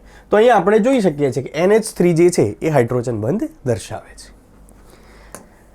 નીચેનામાંથી કોનું ઉત્કલન બિંદુ સૌથી વધુ છે? ઉત્કલન બિંદુ કોનું વધુ હોય? જેની અંદર સામાન્ય રીતે ઉત્કલન બિંદુ જે છે એ વાન ડર વાલ્સ બળ ઉપર આધારિત હોય છે. સામાન્ય રીતે ઉત્કલન બિંદુ એ જ રીતે વધે છે જે રીતે વાન ડર વાલ્સ બંધ. પરંતુ HFના કિસ્સામાં શું થાય છે બેટા? પ્રબળ આંતર આણવીય હાઇડ્રોજન બંધ હોય છે અને માટે એનું ઉત્કલન બિંદુ એ સમૂહમાં વધી જાય છે. કયો અણુ રેખીય છે? NO2. હમણાં જ sp2 સંકરણ છે આનું, અને sp2 સંકરણ હોવાને કારણે આનો આકાર કેવો છે? V આકાર છે. CO2 ની વાત કરીએ તો CO2 રેખીય અણુ છે. CO2 રેખીય અણુ છે. ક્લિયર છે? તો આન્સર શું થઈ જશે? CO2. ચાલો, Cl2 અને H2S બંને જે છે એ V આકારના અણુઓ છે. નેક્સ્ટ પ્રશ્ન છે 11. 2 મોલર સલ્ફ્યુરિક એસિડની નોર્માલિટી. બેટા સૂત્ર શું છે? નોર્માલિટી બરાબર મોલારિટી ગુણ્યા વેલેન્સી ફેક્ટર, કાં તો એને તમે N અવયવ પણ કહી શકો છો. ક્લિયર છે? તો મોલારિટી કેટલી છે? તો કે મોલારિટી આપણને આપી છે 2. વેલેન્સી ફેક્ટર H2SO4 નો કેટલો છે? તો કે H2SO4 2H+ આયનનું દાન કરી શકે છે. H2SO4 2H+ આયનનું દાન કરી શકે છે, માટે એનો વેલેન્સી ફેક્ટર કેટલો થઈ જશે? 2. તો આન્સર શું હશે બેટા? 4 નોર્માલિટી. Option B. ચાલો આગળ વધીએ છીએ. Next question. 2 અલગ અલગ સમાન કન્ટેનરમાં વાયુ A અને વાયુ B છે. ઓકે, બંનેના અણુભાર આપણને પૂછ્યો છે x, એટલે કે B નો અણુભાર આપણને પૂછ્યો છે. તાપમાન અને દબાણની સમાન પરિસ્થિતિ છે, તો તેમના દળનો ગુણોત્તર 5:8 છે. તો x નું મૂલ્ય કેટલું હશે? જો બેટા, તાપમાન અને દબાણ જ્યારે સમાન પરિસ્થિતિમાં છે એ ત્યારે 5:8 આ બંનેના દળનો ગુણોત્તર છે. મતલબ કે molecular weight of A divided by molecular weight of B, અને આનો ગુણોત્તર કેટલો છે? 5:8. તો મોલેક્યુલર વેઇટ ઓફ A કેટલું છે? 40 છે. Yes, yes or no? Yes. 40 divided by molecular weight of B જે છે x છે, ઇઝ ઇક્વલ ટુ શું આવશે? 5/8. તો x બરાબર શું હશે? 64. ઓકે, ચાલો આન્સર B હશે. નેક્સ્ટ ક્વેશ્ચન જો દ્રાવણની ઘનતા 1.17 ગ્રામ પ્રતિ સેન્ટીમીટર ક્યુબ હોય તો પ્રવાહી HCl ની મોલારિટી કેટલી હશે? ચાલો બેટા, મોલારિટી બરાબર શું થાય? મોલારિટી બરાબર મોલ ના છેદમાં દ્રાવણનું કદ લીટરમાં, અને કાં તો ml માં વાત કરીએ તો ml માં આપણે એ રીતે વાત કરી લઈશું. બરાબર, 1000 વડે ઉપર ગુણી લઈશું. તો મોલારિટી બરાબર શું થશે? આપેલ દળ કેટલું છે? 1.17 ગ્રામ. મોલર દળ કેટલું છે? HCl નું મોલર દળ કેટલું હોય બેટા? 36.5 હોય છે. આ પર સેન્ટીમીટર ક્યુબનો મતલબ શું છે બેટા? 1 ml ની વાત થઈ રહી છે. શેની વાત થઈ રહી છે? 1 ml ની વાત થઈ રહી છે. અને 1 ml નો મતલબ છે તો ઉપર આપણે શું કરીશું? 1000 વડે ગુણીશું. તો આપણને જવાબ જે છે એ લગભગ 32 આજુબાજુ આન્સર મળશે, અને એ આન્સર શું હશે આપણો બેટા? 32.05. નેક્સ્ટ ક્વેશ્ચન જુઓ. વીજભાર ચાર્જ ટુ માસ ના મૂલ્ય માટે સાચડતો ક્રમ. જો બેટા, ન્યુટ્રોન છે, આલ્ફા છે, પ્રોટોન છે અને ઇલેક્ટ્રોન છે. તો ન્યુટ્રોન જે છે એ ન્યુટ્રોનનો ચાર્જ ટુ માસ રેશિયો 0 હોય છે. કેમ? કારણ કે ચાર્જ જ નથી. ખ્યાલ આવે છે? અને ઇલેક્ટ્રોન જે છે એ ઇલેક્ટ્રોનનો ચાર્જથી માસ રેશિયો સૌથી વધારે હોય છે, અને લગભગ 1836 આજુબાજુ હોય છે. 1836. ઓકે, ઇલેક્ટ્રોનનો સૌથી વધારે અને ન્યુટ્રોનનો સૌથી ઓછો. ત્યારબાદ વાત કરીએ તો આલ્ફા અને પ્રોટોન. આલ્ફા કણ એટલે અને પ્રોટોન આલ્ફા કણનો હોય છે 0.5. ક્લિયર છે? તો આન્સર શું થઈ જશે? ડી. ક્લિયર છે? ચાલો નેક્સ્ટ ક્વેશ્ચન જોઈએ.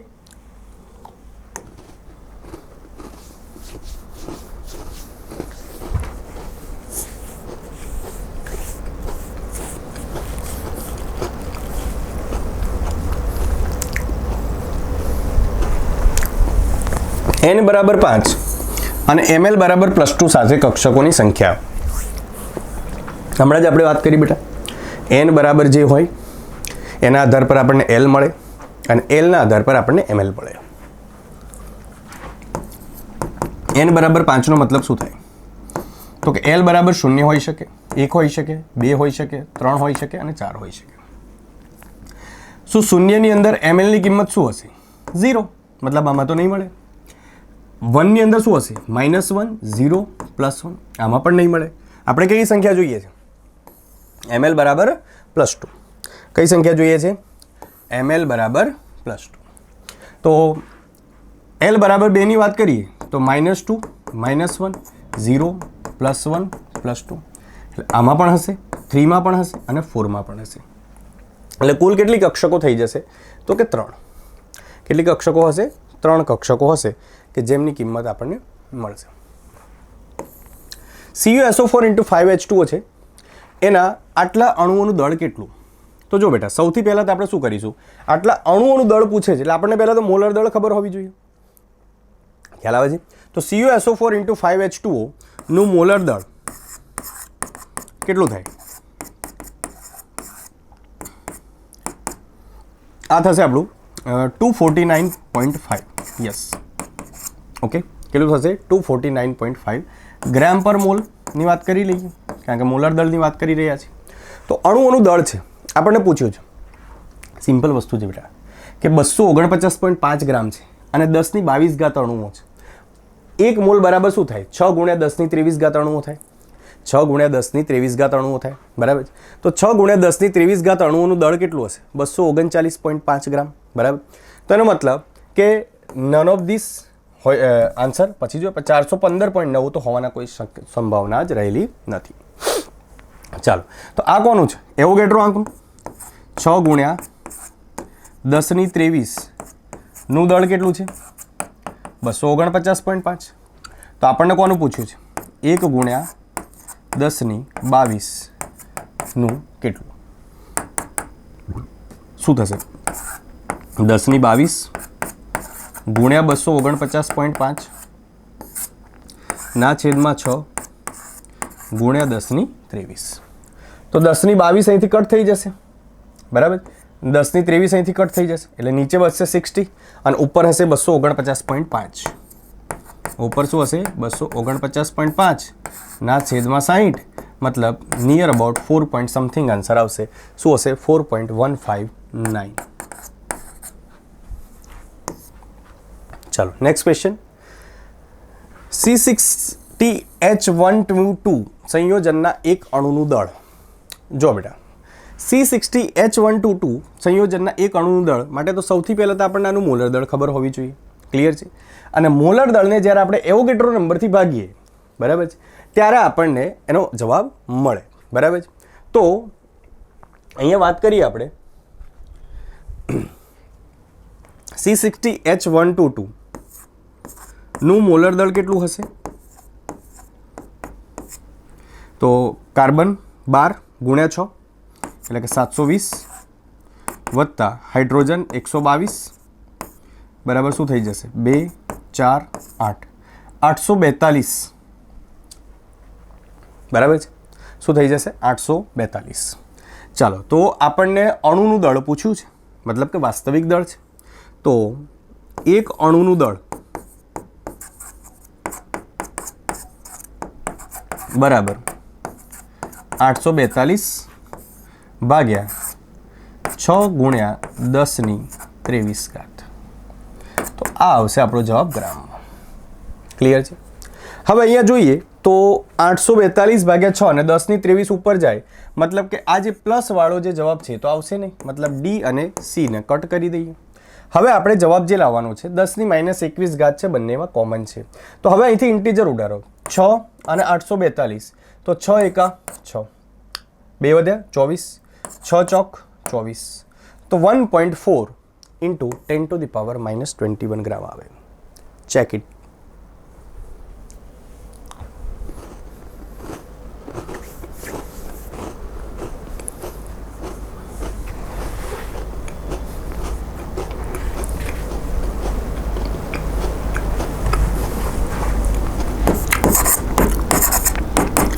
બેટા હાઇડ્રોજન પરમાણુની અંદર બોરનું ઉર્જાનું સૂત્ર શું હતું?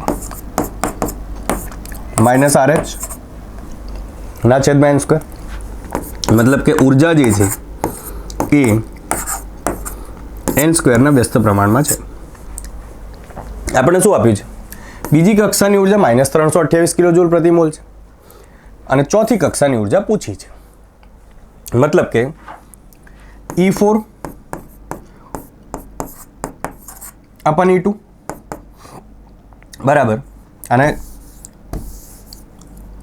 E2 अपन E4 બરાબર. જો ઉર્જાના વ્યસ્ત પ્રમાણમાં છે મતલબ ઉપર શું આવશે? 4નો વર્ગ આવશે અને નીચે શું આવશે? 2નો વર્ગ. ચાલો આપણને શું માહિતી આપેલી છે? બીજી કક્ષાની ઉર્જા -328 કિલોજૂલ પ્રતિ મોલ છે. તો બીજી કક્ષાની ઉર્જા -328 ના છેદમાં E4 બરાબર 4નો વર્ગ 16 થશે અને 2નો વર્ગ 4 થશે. તો અહીંથી E4 બરાબર શું આવશે? E4 બરાબર 328 ગુણ્યા 4 ના છેદમાં 16. તો અહીંથી 4 જશે, 4 બચશે અને આ 4 જશે, 8 ચોક 32.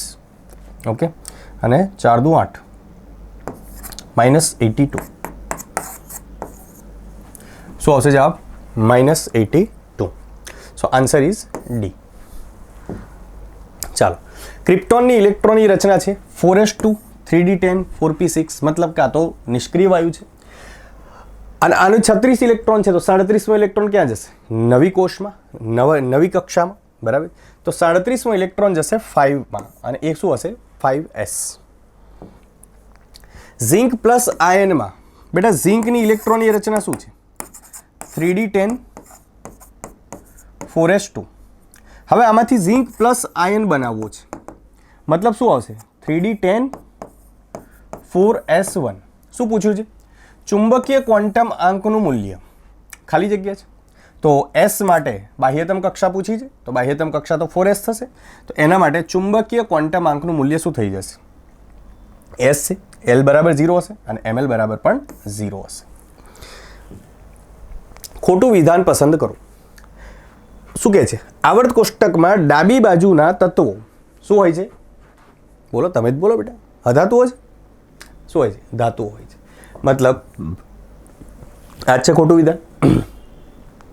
સમાન સમૂહના તત્વોમાં પરમાણુમાં તેમની બાહ્ય કક્ષામાં સમાન ઇલેક્ટ્રોન સંખ્યામાં ઇલેક્ટ્રોન ધરાવે છે. સાચી વાત છે. એક સમૂહના તત્વો હોય તેમાં ઇલેક્ટ્રોનની સંખ્યા સરખી હોય છે. આવર્ત કોષ્ટકમાં અધાતુ તત્વો કરતાં ધાતુ તત્વોની સંખ્યા વધુ હોય છે. લગભગ 85% જેટલા ધાતુ તત્વો છે. અર્ધ ધાતુઓ જે છે ધાતુઓને અધાતુઓથી અલગ કરે છે. મતલબ આ પણ સાચું છે. એટલે ત્રણેય વિધાન સાચા છે. કયા કયા? બી, સી અને ડી. એ વિધાન ખોટું છે. તો આન્સર આપણો શું થઈ જશે? એ. ચાલો, શું કહે છે? કોલમ 1 અને કોલમ 2.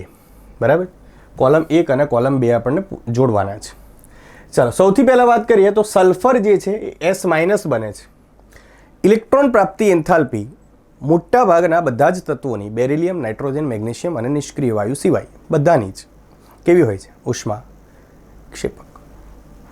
તો એ જે છે એમાં ક્યુ તો હશે જ, એ ઉષ્માક્ષેપક પ્રક્રિયા છે. અચ્છા, એક કરતાં વધુ ઓપ્શન પણ છે. એક કરતાં વધુ ઓપ્શન પણ છે. ક્લિયર છે? ત્યારબાદ વાત કરીએ બી. એ જે છે એ ઉષ્માક્ષેપક પ્રક્રિયા છે. ક્લિયર છે? અને બીજું એ સાથે શું કનેક્ટેડ થાય છે? નિપજમાં નિષ્ક્રિય વાયુ જેવી ઇલેક્ટ્રોનીય રચના બનાવે છે? ના. મતલબ કે ડી ઓપ્શન ખોટો છે. ઓકે, તો S માંથી S- જ્યારે બને, S-2 જો બને તો નિષ્ક્રિય વાયુ છે. એસ માઇનસ નિષ્ક્રિય વાયુ નથી. ઓકે, તો ક્યુ અને બી એ માટે માત્ર ક્યુ આવશે. ચાલો હવે બીની વાત કરીએ. તો એન માઇનસમાંથી નાઇટ્રોજન દૂર થાય છે. એન માઇનસમાંથી ઇલેક્ટ્રોન દૂર થઈને નાઇટ્રોજન બને છે. મતલબ કે નાઇટ્રોજન એન માઇનસ પોતે અસ્થાયી છે, નાઇટ્રોજન સ્થાયી છે. તો એન માઇનસ જે છે એ સરળતાથી ઇલેક્ટ્રોન ગુમાવી દેશે. તો એ વખતે ફરીથી બી જે પ્રક્રિયા છે એ પણ કેવી છે? ઉષ્મા. બી જે પ્રક્રિયા છે એ પણ કેવી છે? ઉષ્મા ક્ષેપક પ્રક્રિયા, કારણ કે એ ઉર્જા ગુમાવશે, એ ઉર્જા ગુમાવશે. ચાલો, ત્યારબાદ નિપજમાં અર્ધપૂર્ણ કક્ષક જેવી ઇલેક્ટ્રોન રચના થાય છે. એટલે એ જે છે એ માટે શું આવશે બેટા? ક્યુ. બી માટે શું આવશે? બી માટે શું આવશે? બી માટે ક્યુ પણ આવશે અને એસ પણ આવશે. બી માટે શું આવશે? ક્યુ આવશે અને એસ આવશે. ત્યારબાદ જો O માઇનસ ટુમાં ફેરફાય છે. મતલબ જ્યારે દ્વિતીય ઇલેક્ટ્રોન પ્રાપ્તિ એન્થાલ્પી હંમેશા ધન હોય છે, એટલે કે ઉષ્મા શોષક પ્રક્રિયા છે. તો સી માટે શું આવશે બેટા? પી આવશે. સી માટે શું આવશે? પી આવશે. અને O માઇનસ ટુ બન્યો, મતલબ કે નિયોન છે અને એ નિષ્ક્રિય વાયુ રચના પ્રાપ્ત કરી ચૂક્યો છે. એટલે સી જે છે એ આર પણ હશે. એ શું હશે? આર પણ હશે. ત્યારબાદ ડીની વાત કરીએ તો ફોસ્ફરસ પી માઇનસ બને છે. બરાબર છે, ફોસ્ફરસ પી માઇનસ બને છે. તો હમણાં જ વાત કરી આપણે કે બેરિલિયમ, નાઇટ્રોજન, મેગ્નેશિયમ અને નિષ્ક્રિય વાયુ છે એમની જ ઇલેક્ટ્રોન પ્રાપ્તિ એન્થાલ્પી જે છે એ ધન હોય છે, એટલે કે ઉષ્મા શોષક પ્રક્રિયા છે. જ્યારે બાકી બધાના કિસ્સામાં શું છે? ઉષ્મા ક્ષેપક પ્રક્રિયા છે. એટલે પી માઇનસ જ્યારે બને છે તો ડીમાં પણ શું આવશે બેટા? ક્યુ આવશે. શું આવશે? ક્યુ આવશે. એટલે આન્સર આપણો શું થઈ જશે? સી. એમાં ક્યુ છે, બરાબર, બીમાં ક્યુ એસ, સીમાં પીઆર અને ડીમાં ક્યુ છે. નેક્સ્ટ વાત કરીએ છીએ કયા રચનામાં સંરચનામાં આઈપીનું ન્યૂનતમ મૂલ્ય હશે? નીચે આપેલમાંથી કઈ સંરચનામાં આઈપીનું મૂલ્ય ન્યૂનતમ હશે? હવે જો ન્યૂનતમ પૂછ્યું છે બેટા, તો સૌથી પહેલાં તો આપણે સ્થાયી ઇલેક્ટ્રોનની રચનાને કાઢી નાખીએ. 3s2 3p6 સૌથી વધારે હશે. ત્યારબાદ 3s2 3p5 પણ વધારે જ હશે, કારણ કે ડાબેથી જમણે જતા આયનીકરણ ઉર્જાની મૂલ્ય શું થાય છે? વધે છે. હવે જોઈએ 3s2 અને 3s2 3p1માં, તો અહીંયા અંતઃપ્રવેશ અસર કાર્ય કરશે. અને અંતઃપ્રવેશ અસરના લીધે આપણને શું ખ્યાલ આવે છે? તો કે એસની અંતઃપ્રવેશ અસર પી કરતાં વધુ હોય છે, પીની ડી કરતાં વધુ હોય છે અને ડીની એફ કરતાં વધુ હોય છે. એટલે કે એસ કક્ષકની જે અંતઃપ્રવેશ અસર પ્રબળ હોવાના લીધે આમાંથી ઇલેક્ટ્રોન દૂર કરવો સરળ નથી. તો સૌથી સરળતાથી ઇલેક્ટ્રોન શેમાંથી દૂર થશે? ડીમાંથી, એટલે કે 3p1માંથી. ઇઝ ઇટ ક્લિયર બેટા? ચાલો, લિથિયમ, સોડિયમ, બેરિલિયમ, મેગ્નેશિયમ અને બોરોન અને એલ્યુમિનિયમ પૈકી તત્વ કે જે સૌથી ઓછી પરમાણુય ત્રિજ્યા ધરાવે, તો સૌથી પહેલાં તો બેટા ગોઠવવા પડશે. લિથિયમથી નીચે કોણ આવશે? સોડિયમ. બેરિલિયમથી નીચે કોણ આવશે? મેગ્નેશિયમ. પછી કોણ છે? Beryllium, magnesium. પછી કોણ આવશે? બોરોન. અને એના નીચે કોણ આવશે? એલ્યુમિનિયમ. ક્લિયર છે? તો અહીંયા જોઈએ તો ડાબેથી જમણે કદ ઘટે છે, ડાબેથી જમણે કદ ઘટે છે અને ઉપરથી નીચે વધે છે. તો સૌથી ઓછું કદ કોનું હશે? બોરોનનું. અને બોરોન કયો ઓક્સાઇડ બનાવે છે? B2O3. એટલે કે આન્સર શું થઈ જશે? A2O3. આન્સર શું થઈ જશે? A2O3. ચાલો, નીચેનામાંથી કયો પરમાણુ સૌથી ઓછી સહસંયોજક ત્રિજ્યા ધરાવે છે? સૌથી ઓછી એટલે કે સૌથી પહેલાં તો આપણે ડાબેથી જમણે જતા ત્રિજ્યા ઘટે છે, બરાબર. બોરોનની બાજુમાં કાર્બનની બાજુમાં નાઇટ્રોજન અને કાર્બનથી નીચે સિલિકોન, ઉપરથી નીચે વધે અને ડાબેથી જમણે ઘટે. એટલે આન્સર શું હશે? 25નું સી. નીચે આપેલ પૈકી ઇલેક્ટ્રોનની ઉણપ ધરાવતા અણુઓની સંખ્યા. ચાલો, PH3 ફોસ્ફરસના 5, હાઇડ્રોજનના 3 અષ્ટકપૂર્ણ છે. B2H6 અષ્ટકપૂર્ણ નથી. CCl4 અષ્ટકપૂર્ણ છે. NH3 અષ્ટકપૂર્ણ છે. LiH લિથિયમ હાઇડ્રાઇડ આયનિક છે. કેવો છે બેટા? આયનીય છે. અને BCl3 જે છે જેનું અષ્ટકપૂર્ણ નથી, એટલે આન્સર શું હશે? 26નો સી. શું હશે આન્સર? 26નો સી. બે અણુઓ છે કે જેમનું ઇલેક્ટ્રોનની ઉણપ ધરાવે છે. નેક્સ્ટ ક્વેશ્ચન, PF5માં ફોસ્ફરસનું સંકરણ શું હોય છે બેટા? PF5 sp3d, તો ડીમાં શું હશે? 1, તો x બરાબર 3 અને y બરાબર 1. શું આન્સર આવશે? y બરાબર 1 ક્યાં છે? એ. ચલો નેક્સ્ટ ક્વેશ્ચન, સહસંયોજકતામાં શું થાય છે બેટા? તો કે ઇલેક્ટ્રોન સમાન રૂપે વહેંચાયેલા હોય છે. બિલકુલ સાચી વાત છે તમારી, હે ને? ઇલેક્ટ્રોન સ્થાનાંતરિત શેમાં થાય? આયનિક બંધમાં થાય. એક પરમાણુ ઇલેક્ટ્રોન બે પરમાણુ વચ્ચે વહેંચાયેલ હોય છે. એક પરમાણુનું અયુગ્મિત ઇલેક્ટ્રોન યુગ્મ બે બીજા પરમાણુ વચ્ચે વહેંચાયેલ હોય ત્યારે એ એક પ્રકારનો સવર્ગ સહસંયોજક બંધ છે. ક્લિયર છે? ચાલો નેક્સ્ટ પ્રશ્ન, નીચેનામાંથી કયું સંયોજન સૌથી વધુ સહસંયોજક ગુણધર્મ ધરાવશે? ફઝાનનો નિયમ.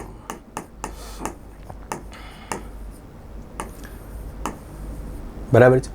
તો ફઝાને શું કીધું આપણને? તો કે આયનિક સંયોજન જે છે એની અંદર ધન આયનનું કદ નાનું હોવું જોઈએ અને ઋણ આયનનું કદ મોટું હોવું જોઈએ. તો એની અંદર સહસંયોજક લાક્ષણિકતા વધુ આવે.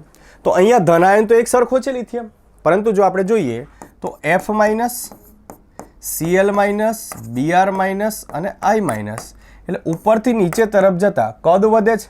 અને કદ વધે એનો મતલબ કે એની જે ધ્રુવીભવન થવાની ક્ષમતા છે, પોલરાઇઝેબિલિટી જે છે એ વધે. ક્લિયર છે? અને એ જો વધે તો એનો મતલબ કે I માઇનસ જે છે સૌથી વધુ સહસંયોજક ગુણધર્મ ધરાવશે. આન્સર શું આવશે? Lithium iodide. લાસ્ટ ક્વેશ્ચન, સહસંયોજક સંયોજન સામાન્ય રીતે પાણીમાં કેવા હોય છે? અદ્રાવ્ય હોય છે. આયનિક સંયોજનો પાણીમાં દ્રાવ્ય હોય છે. સહસંયોજક સંયોજનો સામાન્ય રીતે પાણીમાં અદ્રાવ્ય હોય છે. ક્લિયર છે બેટા? સો આઈ હોપ કે તમે સરસ મજાની તૈયારી કરીને ખૂબ જ સરસ પેપર આપ્યું હશે. Let's weight for the result and hope we will meet you soon. Thank you very much. Hello students, તો હવે બાયોલોજીના સેક્શનનું ડિસ્કશન કરીએ. ફર્સ્ટ ક્વેશ્ચન છે, હોમોસેપિયન્સનું કુળ કયું છે? હોમોસેપિયન્સનું કુળ હોમિનિડી. લિવિંગ વર્લ્ડના ક્વેશ્ચન્સ છે સ્ટાન્ડર્ડ 11 બરાબર, ફર્સ્ટ ચેપ્ટર, જેમાં તમને એક ક્લાસમાં ટેબલ છે જેમાં મનુષ્ય, ઘઉં, પછી આંબો અને લાસ્ટ મતલબ વચ્ચે આવશે તમારે ઘરમાખી. એમાંથી મનુષ્યની વાત કરેલી છે, એમાં તો ક્વેશ્ચન છે. સેકન્ડ ક્વેશ્ચન, ફેલિડી અને કેનિડી કયા ગોત્રમાં સમાવેશ કરવામાં આવે? તો આન્સર આવશે કાર્નિવોરા ગોત્ર. Same chapter. એનાકાર્ડિયેસી કુળ કોનું છે? એનાકાર્ડિયેસી કુળ છે કેરીનું, આંબાનું. આન્સર આવશે ડી. નેક્સ્ટ ક્વેશ્ચન, સિસ્ટમેટિક શબ્દ લેટિન શબ્દ છે બરાબર, એ લેટિન શબ્દ અને જેનું મિનિંગ શું થાય છે? સજીવોની પદ્ધતિસર ગોઠવણી. So answer will be second. Next question, match the column. હવે આમાં તમને મેથ ધ કોલમમાં શું કરવાનું છે? દેખો, કુળ કયું છે? સોલેનેસી કુળ છે. સૃષ્ટિ કઈ આવશે? વનસ્પતિ સૃષ્ટિ. હવે આના આટલા આન્સર પરથી જુઓ તો આમાં ફર્સ્ટ અને સૃષ્ટિ માટે ફોર્થ બરાબર. પછી શું છે? ગોત્ર કયું આવશે? પોલિમોનિયસ. સેકન્ડ આન્સર આવશે તમારો ફર્સ્ટ વન. નેક્સ્ટ છે આકૃતિ. હવે આકૃતિ જોતાં જ ખબર પડે. ગોલ્ગી કાઈની ડાયાગ્રામ છે, ચેપ્ટર કોષ. ઓકે, 8મા નંબરના ચેપ્ટરનો ક્વેશ્ચન. નીચે આપેલી આકૃતિ, હવે જોડ શોધવાનું છે જે પટલવિહીન અંગિકા છે. પટલવિહીન અંગિકા કોણ કોણ આવે? ફર્સ્ટ ઓફ ઓલ રિબોઝોમ આવે, તારા કેન્દ્ર આવશે અને કોષ કેન્દ્રિકા આવશે. તો આન્સર છે તમારો થર્ડ. નવા કર્ણાભસૂત્રનું વિભાજન કેવી રીતે થાય છે? સિમ્પલ છે. લાસ્ટ લાઇન છે કર્ણાભસૂત્ર આખા ટોપિકની, કે કર્ણાભસૂત્રનું વિભાજન મતલબ દ્વિભાજન દ્વારા તેઓ વિભાજન પામે છે. નીચે પૈકી કયું વિધાન સાચું છે? હવે સાચું છે તમારે ટ્રુ શોધવાનું છે. રસધાની બેવડું નહીં, એકલ પટલ હોય છે. એસિડ હાઇડ્રોલાઇટિક ઉત્સેચકો હોય છે, બટ એ ઇષ્ટતમ પીએચ પર કાર્ય કરે છે, નહીં કે આલ્કલાઇન પીએચ. સ્ટેટમેન્ટ રોંગ છે અને આ પણ ખોટું છે. રસધાની તો 90% જેટલો હિસ્સો રોકે, નહીં કે રોકતી નથી. સો આન્સર બી સાચું છે. લાઇસોઝોમ ઇઝ અ પોલિમેરિક, બહુરૂપકતા દર્શાવે છે. બેક્ટેરિયાનો ક્રમ બહારથી અંદર, એટલે એના જે આવરણો છે, આદિકોષ, કેન્દ્રીય કોષની રચના. સૌથી બહાર કોનું આવરણ હતું? તો ગ્લાયકોકેલિક્સ, પછી કોષ દીવા અને લાસ્ટમાં કોષરસ પટલ. Answer will be D. Next statement. હવે પેકેજિંગ પ્રોસેસ છે. પેકેજિંગમાં RER આવે, સીસ, ટ્રાન્સ અને લાઇસોઝોમ. આ જીબીની વાત કરે છે. ગોલ્ગી બોડી, ગોલ્ગી બોડીનો સીસ અને ગોલ્ગી બોડીનો ટ્રાન્સ. એકચ્યુઅલી તો એવું છે RER, SER, સીસ, ટ્રાન્સ, પુટિકા એટલે લાઇસોઝોમ. પછી છે હવે દેખો બે પ્રકારના રિબોઝોમ છે. 70S કેવી રીતે બનશે?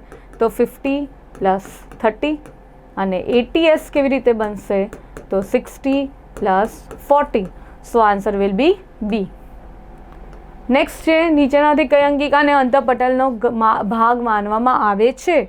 જો કઈ કઈ અંગિકા હોય તો એક તો યાદ રાખવાનું છે તમારે ER અંતઃકોષ રસજાળ, GB ગોલ્ગી બોડી રસધાની, બરાબર, અને લાઇસોઝોમ. આટલી અંગિકાને ભાગ માનવામાં આવે છે, બરાબર, અંતઃપટલનો. અને કઈ કઈ માનવામાં નથી આવતી? તો ભાઈ આ 3 છે જેને ભાગ માનવામાં આવતો નથી. બેક્ટેરિયામાં કોષ, આ PYQ છે નીટનો, આઈ થિંક 2016નો નીટ PYQ છે, એના જેવો જ લાગે છે. આમાં શું કીધું છે કે ખડકોને ચોંટી રહેવા માટે કોણ ઉપયોગી છે? ફિબ્રી ઉપયોગી છે. નેક્સ્ટ છે તારા કેન્દ્રમાં. હવે તારા કેન્દ્રની અરેન્જમેન્ટ છે 9 + 0. 0 મતલબ કેન્દ્રનો ભાગ, 9 મતલબ પરિઘનો વિસ્તાર. તો પરિઘમાં કેટલા ત્રિખડ હોય છે? 9 છે. એવો ક્વેશ્ચન પૂછ્યો છે તમને. અને પક્ષમાં કશા પૂછે તો એની ગોઠવણી કેવી છે? 9 + 2. Next question PPLO. PPLO આદિકોષ કેન્દ્રની સ્ટાર્ટિંગની લાઇન છે. PPLO that mean pleuropneumonia like organism. Next છે સક્રિય રીતે વિભાજન પામતા કોષોમાં સમભાજન અને DNA સ્વયંજનન વચ્ચેનો અંતરાય. દેટ મીન એવું કહે છે કે G1 S G2 દેન કયો તબક્કો આવશે? M તબક્કો. M તબક્કો પછી પાછું શું આવશે? G1 પૂછે તો તમને ક્વેશ્ચન એવો પૂછ્યો છે કે આની અને આની વચ્ચે કયું છે? તો G1 આવશે. સો આન્સર છે G1 તબક્કો. DNA સ્વયંજનન શેમાં થશે? S તબક્કામાં. આ ચેપ્ટર તમને ખબર છે ને, કોષ સાયકલ મતલબ સેલ સાયકલ, સેલ ડિવિઝનનો ક્વેશ્ચન છે.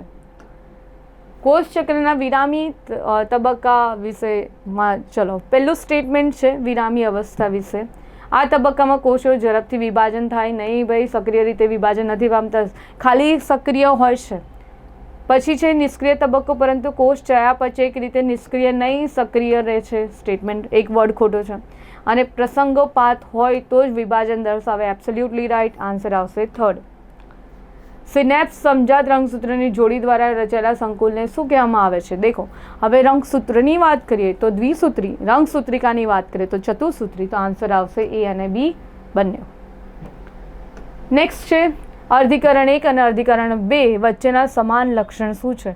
હવે જો અર્ધીકરણ 1 અને 2 એકચ્યુઅલી અર્ધીકરણ ક્યારે થાય? તો જન્યુ નિર્માણ વખતે થાય. તો આન્સર આવશે D. અર્ધીકરણના કયા તબક્કે રિકોમ્બિનેન્સ ઉત્સેચકની જરૂર પડે છે? P તબક્કે, પેકેટિન તબક્કે, બરાબર. પુનઃ સંયોજન મતલબ વ્યતિકરણ થાય ત્યારે રિક્વાયરમેન્ટ હોય. Next question. અર્ધીકરણ દરમિયાન માતા અને પિતાના રંગસૂત્ર વચ્ચેના રંગસૂત્રના ખંડના આપલેને વ્યતિકરણ. બહુ જ ઇઝી આન્સર. કેરિયોકાઇનેસિસ શબ્દનો ઉપયોગ શા માટે થાય છે? હવે કેરિયોકાઇનેસિસ 2 વર્ડ છે. જો પહેલાં તો તમને એવું ખબર હોવું જોઈએ કે કેરિયોકાઇનેસિસ દેટ મીન કોષ કેન્દ્રનું વિભાજન, સાઇટોકાઇનેસિસ દેટ મીન કોષરસનું વિભાજન.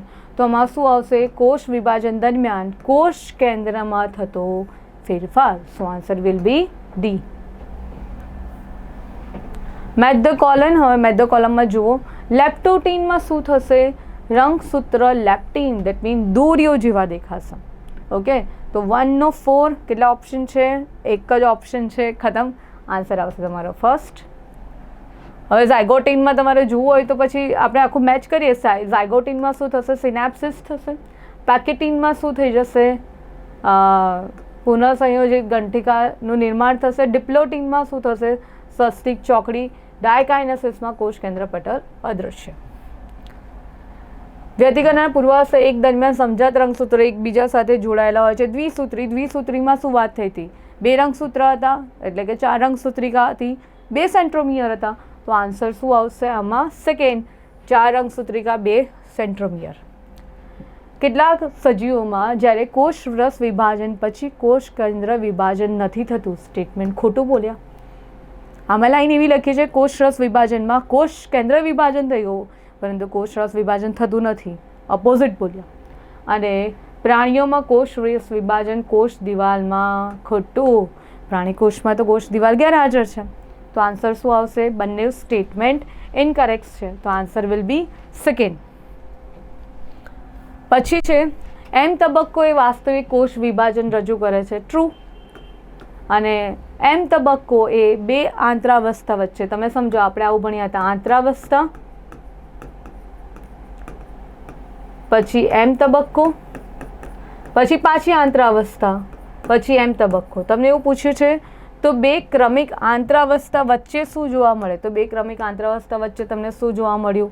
એમ તબક્કો. તો એ પણ સ્ટેટમેન્ટ શું છે? ટ્રુ છે. તો આન્સર શું આવશે? બંને વિધાન સાચા છે. નેક્સ્ટ છે ડાયાગ્રામ બેઝ ક્વેશ્ચન. અહીંયાથી તમારે સ્ટાર્ટ થાય છે બાયોમોલિક્યુલ ચેપ્ટર. આ ડાયાગ્રામ જોઈને ખબર પડે કે તમને એમિનો એસિડનું સ્ટ્રક્ચર આપ્યું છે ને આર શું છે? તો આર શું છે? ક્રિયાશીલ સમૂહ. બિકોઝ આ કાર્બોક્સિલિક ગ્રુપ છે, આ અમાઇન ગ્રુપ છે અને અહીંયા હાઇડ્રોજન આયન છે. 90 નંબરનો ક્વેશ્ચન. પ્રાણી સૃષ્ટિમાં સૌથી વધુ પ્રમાણમાં જોવા મળતું. હવે દેખો અહીંયા પ્રાણી સૃષ્ટિ છે તો પ્રાણી સૃષ્ટિમાં શું જોવા મળશે? Collagen in your nails, hair, skin. Okay, બધી જગ્યાએ કોલેજન પ્રેઝન્ટ છે. 91 નીચેનામાંથી કયો બૃહદ અણુ છે? હવે દેખો બૃહદ અણુ એટલે જટિલ પોલિમર, જેમાં આન્સર આવશે પ્રોટીન. પ્રોટીન છે, પોલિસેકેરાઇડ છે, ન્યુક્લિક એસિડ, એ બધા શેમાં આવશે? બૃહદ અણુમાં આવશે. 92 સ્ટેટમેન્ટ 1 એક કારક કે જે ઉત્સેચકના પ્રોટીન સાથે ખૂબ જ ચુસ્તપણે જોડાયેલા હોય છે જેને પ્રોસ્ટેટિક સમૂહ કહેવામાં આવે છે. ટ્રુ. સંપૂર્ણ ઉત્પ્રેરક રીતે સક્રિય ઉત્સેચક તેના બંધાયેલ પ્રોસ્ટેટિક સમૂહ સાથે મળીને એપો એન્ઝાઇમ બનાવે છે. ખોટું. એપો એન્ઝાઇમ એટલે પ્યોરલી પ્રોટીન ભાગ અને પ્રોસ્ટેટિક ગ્રુપ એટલે બિન પ્રોટીન ભાગ. તો કયું સ્ટેટમેન્ટ ખોટું છે? આ વાળું સ્ટેટમેન્ટ ખોટું છે. તો આન્સર આવશે પહેલું સાચું અને બીજું ખોટું. Next match the column. દેખો હવે તમને યાદ રાખવાનું છે GAS. અહીંયા હાઇડ્રોજન હતો, અહીંયા હાઇડ્રોક્સિલ ગ્રુપ હતું, મતલબ હું એવું કહીશ મિથાઇલ ગ્રુપ હતું અને અહીંયા હતું CH2OH. હવે મેચ કરો serine. S stands for serine. સેરીનમાં શું છે? હાઇડ્રોક્સીમિથાઇલ. તો એનું 2. તો A2 વાળા કેટલા ઓપ્શન છે? 2 છે. ચલો next. Glycine. G stands for glycine. ગ્લાયસિનમાં શું જોવા મળે? હાઇડ્રોજન. તો B નો 1. તો B1 વાળો એક જ સ્ટેટમેન્ટ ડી આન્સર આવશે. ઓકે, આ ડાયાગ્રામ બેઝ ક્વેશ્ચન છે. હવે આનો ટેબલ હતો, તમને કોષમાં કઈ કઈ વસ્તુ જોવા મળે એનું ટેબલ છે. તો એક વસ્તુ પરથી ખબર પડી જાય પણ એ બધામાં જ ઓપ્શન છે. લાઈક D નો 1, આયર્નનો 1% છે, બધાને યાદ હોય. પણ હવે જુઓ લિપિડ. દેખો પ્રોટીન કેટલા % હોય? તો 10 to 15% ઇઝ પ્રોટીન. તો C4 એટલે C5 વાળો ઓપ્શન્સ જોશો તો તમે એક જ છે. તો આન્સર આવશે તમારું સેકન્ડ. એટલે બીજો પણ છે. ઓકે, ચલો બીજું પણ જોઈ લઈએ. Nucleic acid is 5 to 7%. Okay, એવી રીતે મેચ કરવાનું. નેક્સ્ટ છે 95 નંબરનો ક્વેશ્ચન. એમિનો એસિડ શું છે? તો એમિનો એસિડ કોની રચનામાં જોવા મળે? પ્રોટીનમાં. તો એમાં 2 એવું એક જ ઓપ્શન છે. આન્સર આવશે સેકન્ડ. 96 ન્યુક્લિક એસિડ એ કોનો પોલિમર છે? તો એ ન્યુક્લિયોટાઇડનો પોલિમર છે. આન્સર આવશે ડી. હવે ડાયાગ્રામ છે. ડાયાગ્રામ થોડો હેઝી છે બટ યુ નો તમારી પાસે પેપર હશે જ. આ ડાયાગ્રામ છે લેસિથિનનો. This is also diagram based question. કયા ચેપ્ટરમાંથી? બાયોમોલિક્યુલમાંથી. ઓકે, ચલો 98 આ પરમાણુ કોની સાથે સંબંધિત છે? તો આ ડાયાગ્રામ છે કોલેસ્ટેરોલનો. Okay, match the column. આ તમને દ્વિતીય ચયાપચય એક ટોપિક છે, એમાંથી ક્વેશ્ચન છે. હવે રંજક દ્રવ્યમાં કોણ આવશે? કેરોટીનોઇડ્સ અને એન્થ્રીઓસાઇનિન. A નો 4. ચલો 2 ઓપ્શન છે. ટર્પેનોઇડ્સમાં કોણ આવશે? મોનોટર્પિન અને ડાયટર્પિન. B નું 2. આન્સર આવી ગયો ફર્સ્ટ તમારો. લાસ્ટ વન ડાયાગ્રામ પરથી. હવે આ સેમ આ પ્યોરલી તમારો બાયોમોલિક્યુલ ચેપ્ટરનો ડાયાગ્રામ છે છેલ્લો ઉત્સેચકનો. આમાં આન્સર આવશે B. ઉત્સેચક વગર, ઉત્સેચક સાથે, બરાબર. અને આ સાઈડે શું આવશે? સ્થાયી શક્તિ. એવી રીતે મેચ કરશો તો આન્સર તમારો બી આવશે.